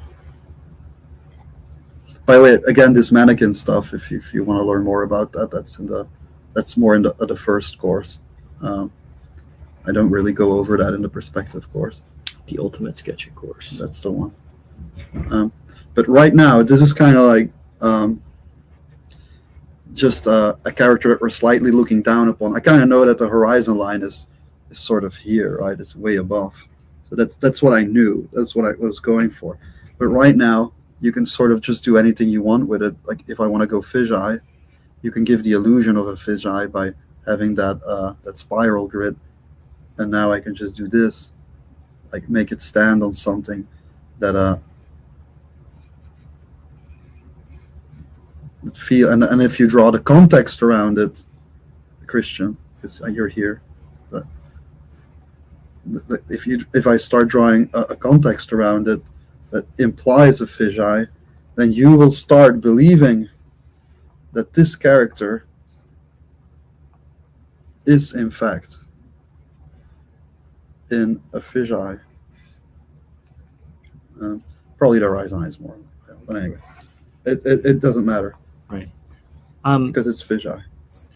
Yeah, there was a question earlier on about how do you how do you draw something and mark everything in a scene when you when things are moving fast past you. You know, so if people are walking fast past you. Yeah.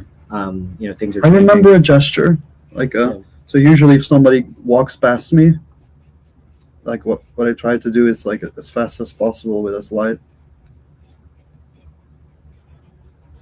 It's more like what I try to remember is this than like, okay, holding a bag or something. There's a ponytail, like a glimpse of a memory or something, right? Yeah. And then I can, but that's what I think in my head. Like, oh, I see a gesture. Like, sketch it in your head, and then you can just go like, okay, well, if I really were to construct that and be a little bit more careful, then now I have the time to construct the shapes. But you're doing that afterwards, right?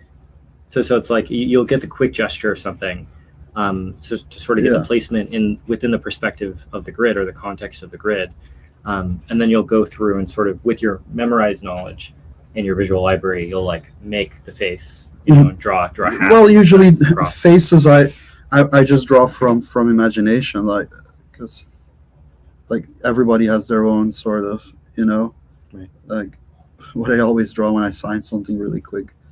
It's like everybody has their own version of a phase or something, right? Yeah, but the question is like, how much do you invent versus copy from reality? I invent everything. Yeah. People I just invent, and there might be a specific lady sitting there, like here, like she was there. I remember, right. So I drew her, But this guy wasn't wearing a hat. I just made a mistake with his skull. He didn't have a beard. I made a mistake with his chin, so I gave him a beard. Right. She wasn't there. I made that up later. I don't remember that kid there. There was a kid sitting next to her, but I don't remember what he looked like. Yeah. I know how to draw figures, so I just try to draw things that I don't know when I'm there. So I don't know what a bus looks like, so I'm more focusing on what the bus looks like.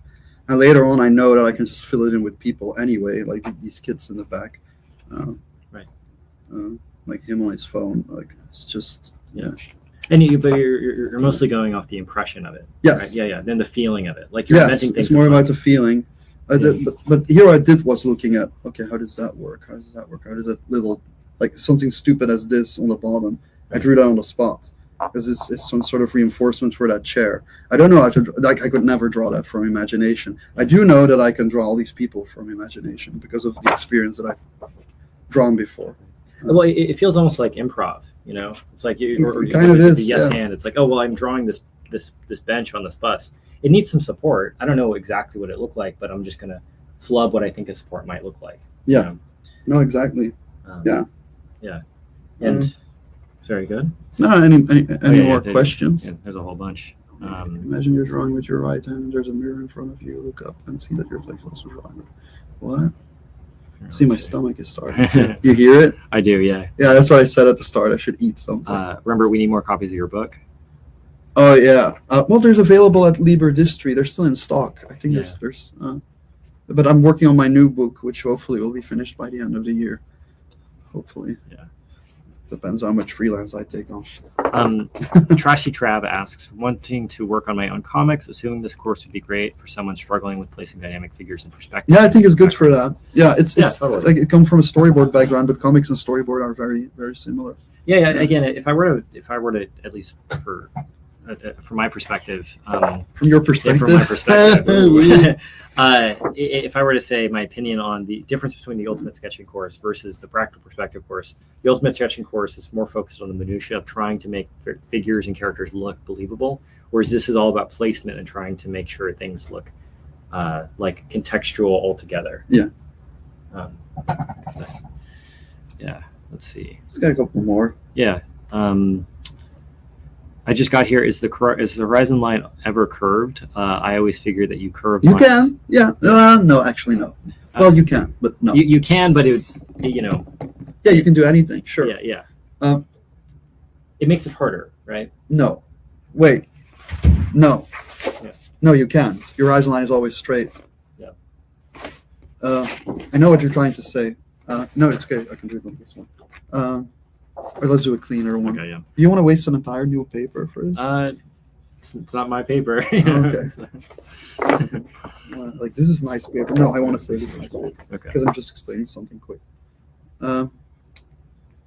So, what you're trying to say is, so I know what you're saying, and I had the implication of a curved horizon line as well at some point. What you're basically doing is, you have that ball, right? Like here, and then the lines wrap around it. But what you're basically doing is like you're implying that this little curve becomes your horizon line. But there's still a straight one connecting it. Right. Does that make sense? Yeah. But yeah. But this is like a vanishing point, right? Yeah, but I mean, I guess you can, and then you just move it a little bit more up. Yeah. There's nothing wrong with that. You can do it. But wouldn't it essentially just achieve the same look or feel of what curving the... It would. Like, you can curve anything. Like, actually, I take that back. Yes, it is possible. Yes, you can curve it, because these lines that I just do for fun, I fan them. Yeah. I spiral them. You can probably... But that's the thing. You can make grids however you want. Say that okay, let's do this. Let's. Okay, you gave me an idea. Okay, now I'll use this. I'm going to answer one question. Julian, I do not teach in the Rembert course. But he's very present in it. I am present in the Rembert course. So, for instance, say that that X, that cross that we just made, Christian. Yeah. What if that cross was this? Right? Yeah. And then we create a ball around that. And then we start to just do this. And then this. probably that. And then that's your middle now, and then we spiral that. And then you just use this as a grid. Yeah. And then you have a curved 3-point perspective and a curved horizon line as well. And you can probably do it, and you can just. Then it's just gonna look like this because the horizon line is curved. Let me actually. Yes. But it's still it's technically. It works. It works. It's just you're taking liberties with camera lenses that don't exist, which is fun. Yeah. You can see right now that has a curved horizon line now. Did I confuse people more now, or is this? I hope. No. I mean, I'm learning a lot about perspective as I'm watching you do this, and it is interesting seeing how simple it really is when you're. It is very simple. Very, very simple. People don't. Like, see, now there's just a curved horizon line. Is this what you want? I think there's a stereotype that it's like whenever someone asks someone who's really good at perspective what they should practice, it's always like you should just get really good at drawing boxes. And I think that's sort of a frustrating thing to hear because it's like, oh, that's really boring. I actually never really draw boxes. I'm just doing this to explain it more. But if you wanted to like draw a motorcycle within this box, yeah, then we go to this. Yeah. Where the hell is it? Somewhere here. Oh yeah. It's here because this like remember here this box is here. Yeah. See. But that understanding that box is super important. Because without that box, you don't have the bounding shape that will. No, I need it. I think about it. Yeah, think about it day and night. I'm tossing and turning in my bed. Yeah. All these boxes. It's waking up sweating, and then Christian asks me, "Did you have another nightmare about boxes?" Yeah, every night, every day. How many hours are in the practical perspective course? I think there's 24, 25, 20 you have a better hours. idea about that. Yeah, 20 plus hours. I just draw and then I sit together. Put it together. Yeah, more than 20. How can you curve the converging lines, not the horizon line? I guess that's what you were showing in the fisheye, right? What did I do? How can you curve the converging lines, not the horizon line? What are my English? Oh, the converging lines, like the vanishing point lines. Yes, like these lines. I demonstrated it at the start of the stream. Yeah, that's fine. I can do it again. I don't mind. You mean just like these? Yeah. Are you just drawing through the same thing? Yeah. And then you have another one. There is a non-perspective related question about. Okay. How did you get into the industry in America, coming from Belgium? What was it? By the skin of my teeth. Was it a decision you made for job opportunities? Yeah. It was at an event in Europe, and I wanted to get portfolio feedback. I wasn't expecting to get a job at all.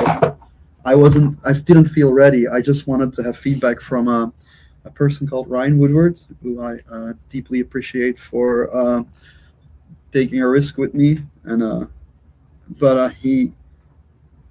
I lived in Croatia at the time, and I had money because Croatia at the time, now it's not anymore, but was cheaper than Belgium to live. And I calculated I could live there for 2 years practicing.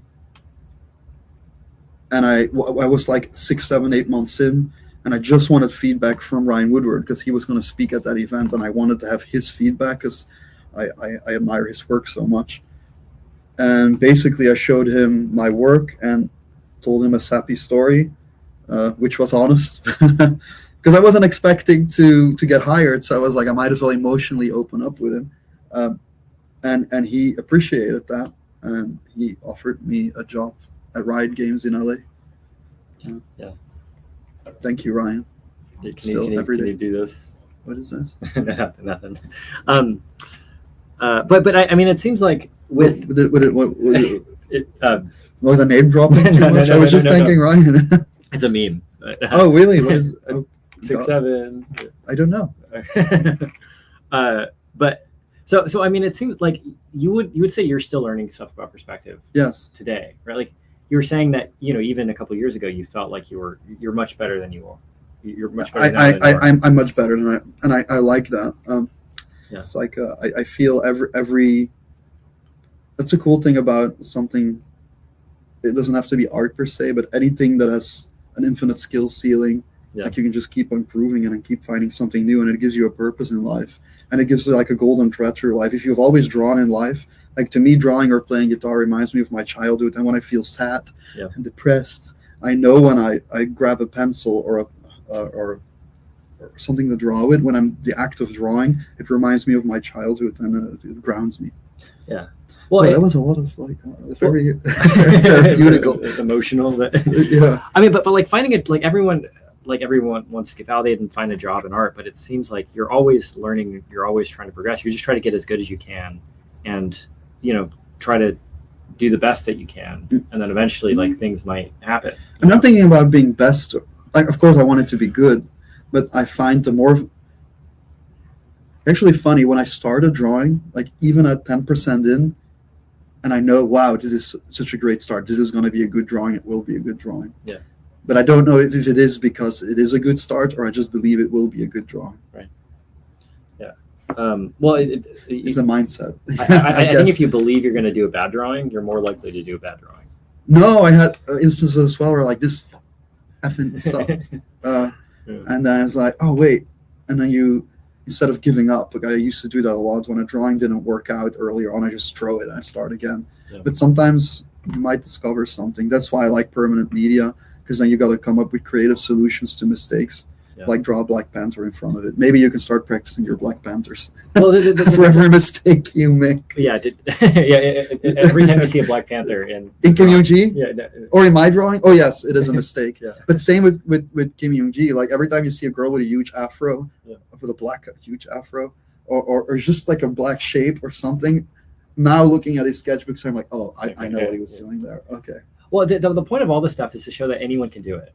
Like all this stuff is learnable if you just practice enough, right? It's not like it's a talent or like a god. I think we have the same question here that I did before. Can you do a quick demo of tumbling, tilting, box, and a fisheye? I did that. Earlier on, right? Yeah. If you go earlier on in stream, there's a demonstration. Yeah. I'm sorry for interrupting you, Christian. I just wanted to address that if you go a little bit further back into there are a couple questions that we can answer real quick. Do you take any measure to prevent wrist injury when doing long drawing sessions or carpal tunnel, like specific organs? I don't have wrist injuries, but I cannot bend my arm further than this. But that's because I have arthritis, and that's non-drawing related. Yeah. But for the rest, I never had anything. Yeah.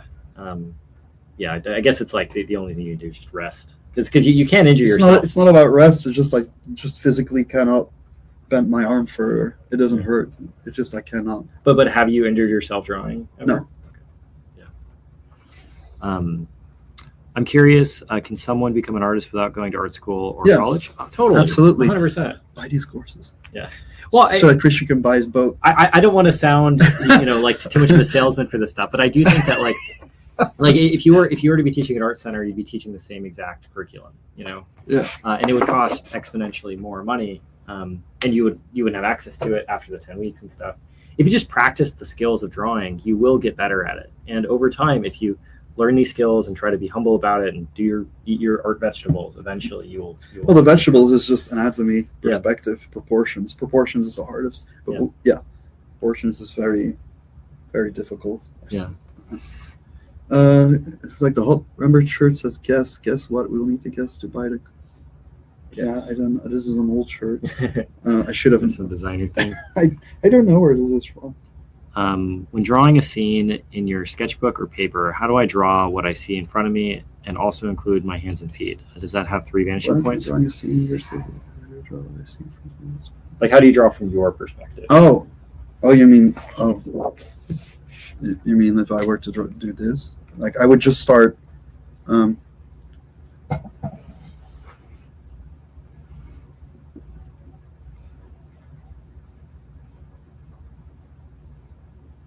I would just start with my hands.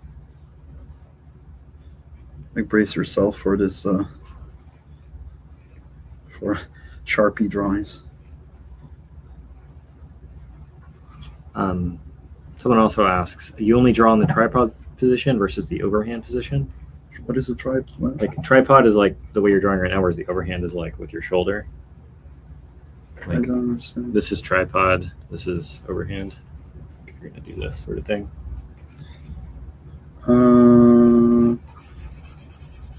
See, I made a mistake now using the shadow to hide it. I guess to answer your question, it doesn't really matter. Like I think when you're drawing in a sketchbook, in which something small, it's more natural to want to do this, like just the tripod position. But you know, I think you're still using a lot of your shoulder. It's just practice. And it just because you're drawing in a tripod position doesn't mean that it's bad. Like it's totally natural and organic to draw that way.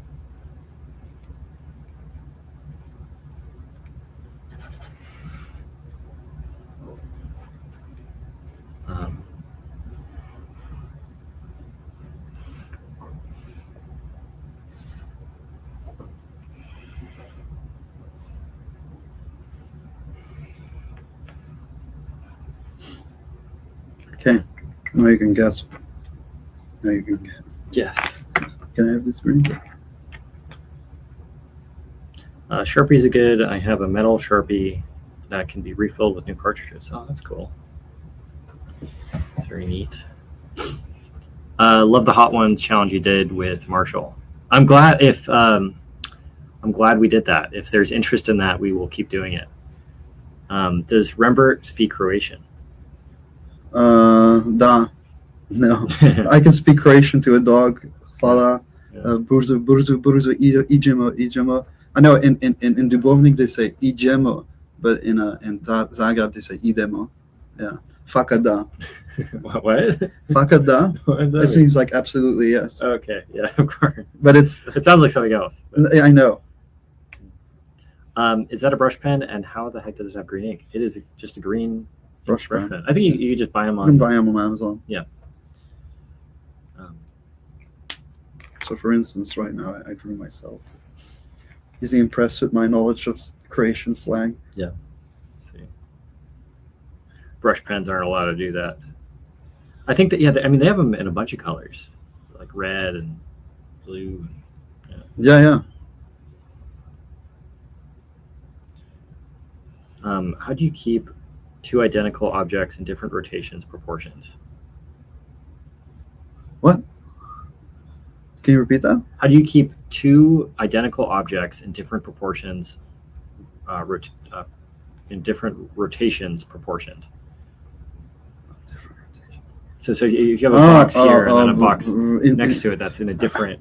I mean, you can calculate it. There's ways, but I just more do it by intuition. The calculation would be the same as like if you would take something. Here's your horizon line, and here is an object, and you can just do a cross line through it, through the middle, go to the vanishing point, and then from one corner to the other, you go through the middle here, and then you build it up, and then that's what that would look like in perspective. And you do the same for objects. Like if there is an object here,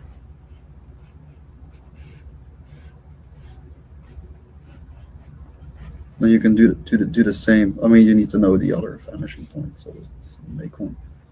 Then you can just draw that. If you want it to, next to it, so for instance here. But he asked if it was turning, then you just use that box and you just turn it to a new vanishing point. Is there ever an instance where you would add another horizon line? Like if you added No horizon line. No, it's always the same horizon. Yeah, line. so even if you're rotating objects, same. You're just horizon adding line. a vanishing point. But that object then has a different vanishing point. Right. Question: do you do a lot of work in digital for art? If you do, how do you approach learning the digital medium? Just make a ton of art until it sticks? The digital is easier because you can correct. But on the other hand, if you know you're going to correct stuff, you're going to make more mistakes. So I would draw traditionally much more. Somebody asked you about your favorite fast food place. What? But you're a vegetarian. I'm vegetarian. So you really don't. There's not that much options for me. Yeah. Rembert, you are the person that got me to use ballpoint pens again. Do you use Bic crystals or any other? Thoughts on the Pilot, Uni multicolor versions? Or what about the Uni Jetstream? I mainly use these cheap ones for $2 at Rob's. Yeah. Zero and then preference? and then the Pentel brush pens. This Sharpie I'm just using today because there was no brush pen, so I'm just.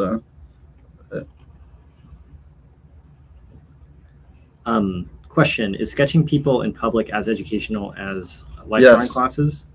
Yes, it's the same. It's the same. I don't, like if people say go live drawing, you'll get better. You can get better as well doing just drawing from life. Like my teacher, David, he never went to a live drawing session in his life. I just like doing it because it's a cool vibe and to hang with other artists and you can really draw like anatomy and focus on it, but you don't need to. Yeah. Totally. You can also just draw anatomy from pictures. I don't think there's anything special about it other than hanging out with people, and you really just get to like focus in on learning someone, like just looking at their deltoid or something. What are some good art events? Christian, you look worried. I'm always worried. It's my anxiety. What are some good art events to show off your portfolio to learn about art to job connections? What? Can you repeat that? I was just focused on your expression. What are some good art events to show off your portfolio to learn about art job connections? Lightbox? Yeah, Lightbox is good. THU. Comic-Con? No. It depends. You know? Yeah, maybe. I don't know. You met some cool people at WonderCon. That's true.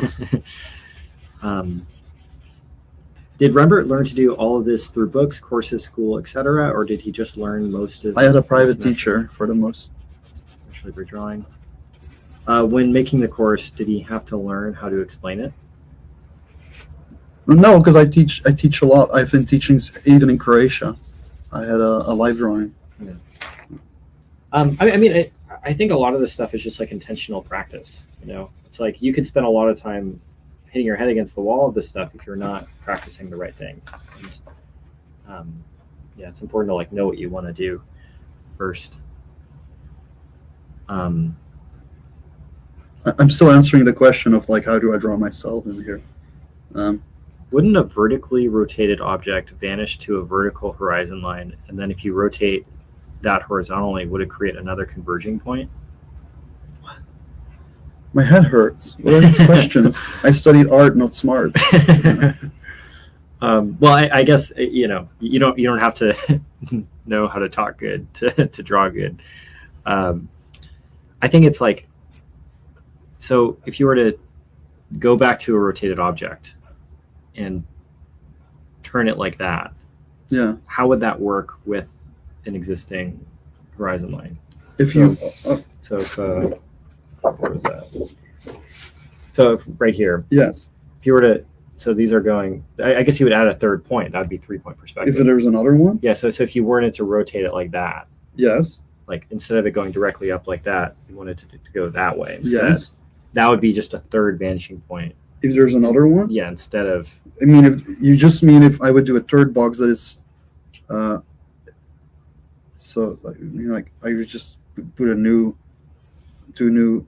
But as long as your horizon line stays the same, you can put as much objects as you want. No. But I mean, like, let's say that the box is going to be rotated like that angle. Yes. But going, but like right here. You mean tilted as well? Yeah. It's tilted.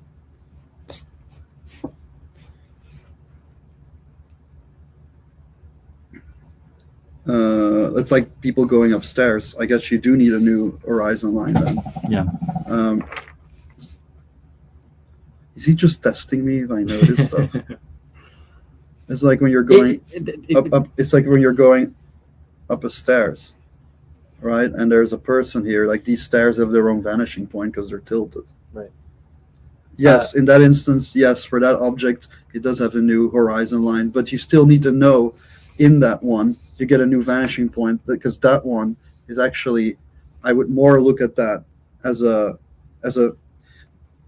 that horizon line, that vanishing point is not on the horizon line. That vanishing point is on the one for the 3-point perspective. Yeah, but it's not like you're changing the initial horizon line. you're adding another vanishing point way higher up.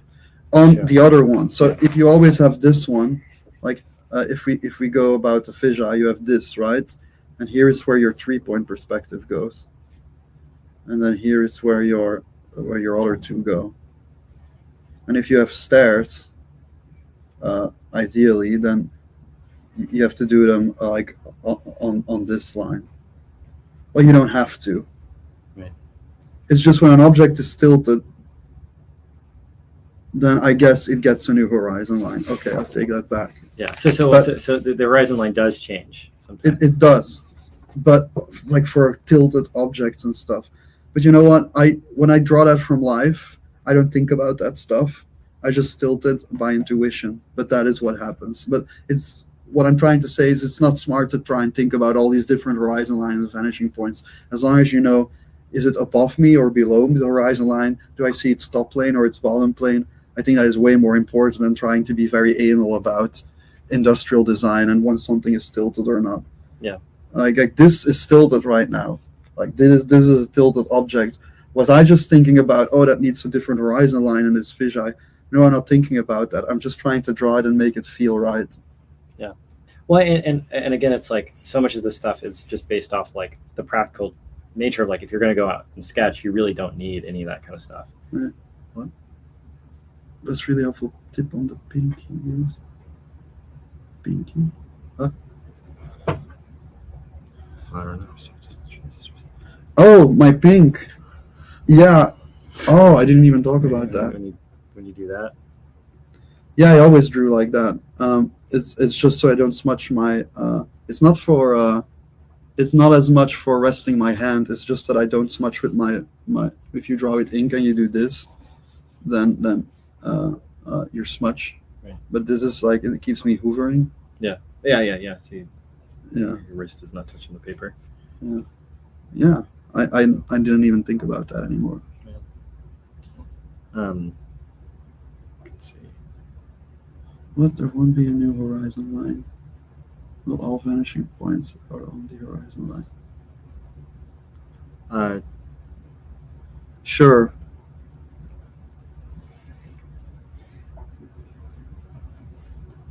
Any other questions? Yeah, there are a couple. Let me scroll up for a second. What do you say? Remember being fancy with the pinky in the air. Oh, yeah. Oh, fancy boy. Question. Let's see. You're rotating those boxes on the same ground plane, but isn't it different if you also rotate the box so that it was standing on its corner instead of its bottom plane? I don't understand the question. I don't know if I'm smart enough for that.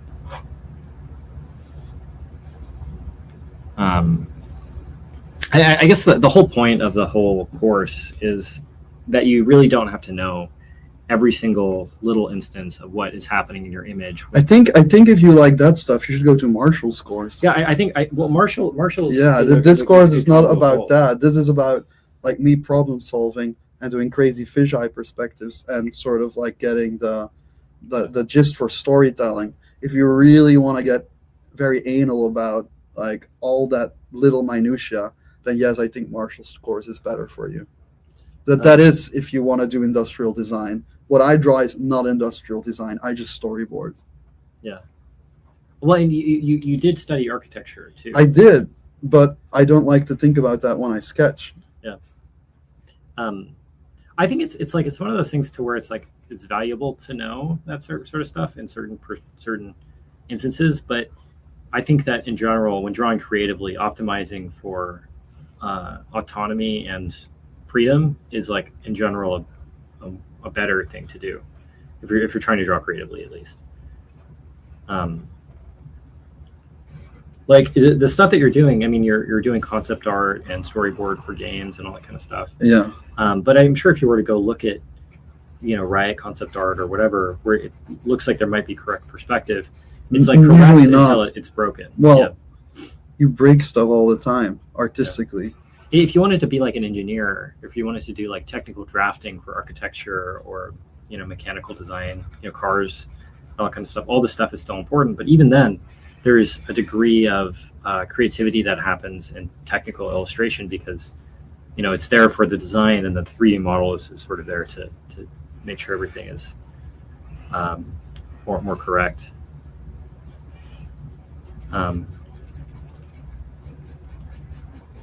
Somebody's saying they should go check out the Hot Wings episode. Yeah, on my channel, there's a link. Rembert and Marshall did the Hot Ones challenge together and talked about perspective drawings.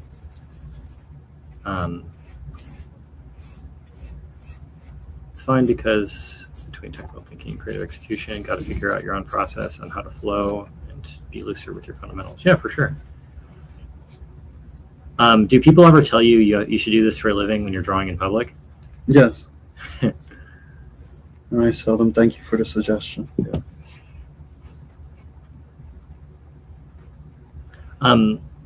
Somebody asks a question. I'm late, so I don't know if you've already tackled this, but what do you do when you find yourself stuck in a piece that turns out above your current skill level?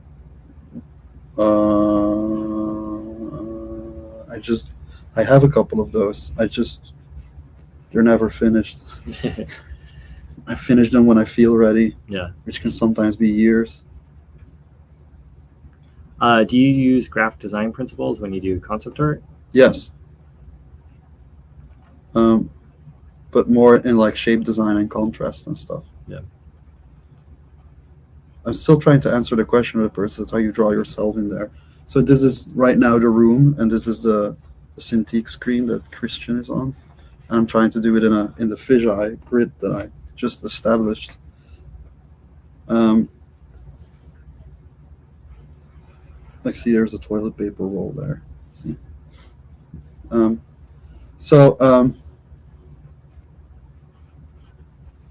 Right, like actually, that's kind of interesting. All these cables on the camera, but and then there's another camera like right here, which is cool. Let's see, I'll try to get that one as well, just for the composition of it. So I try to draw just my hands first. And here's the pen cap. And I just draw my hands separately, and then I just put the grid in front of it.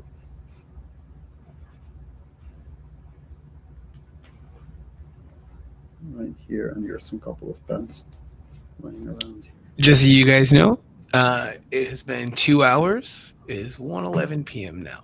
Cool. Do you want to keep going for a bit, or does anyone have any final questions or anything before we cut off stream? And then we can end with one more little plug for the course.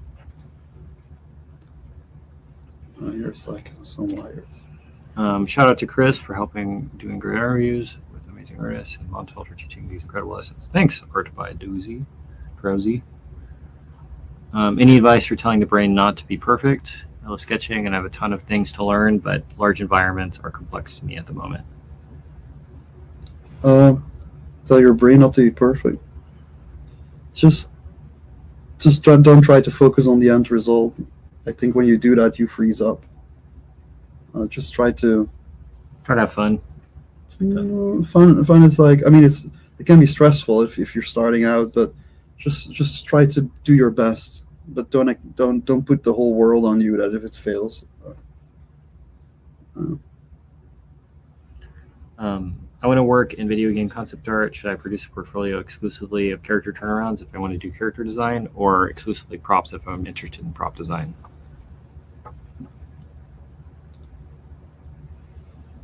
I don't know.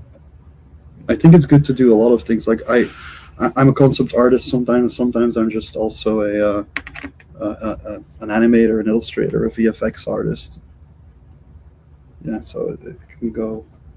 I think it's good to be versatile. Nice. Cool. Well, I guess that is it on the questions. Do you speak German? Ein bisschen, aber nicht so sehr gut.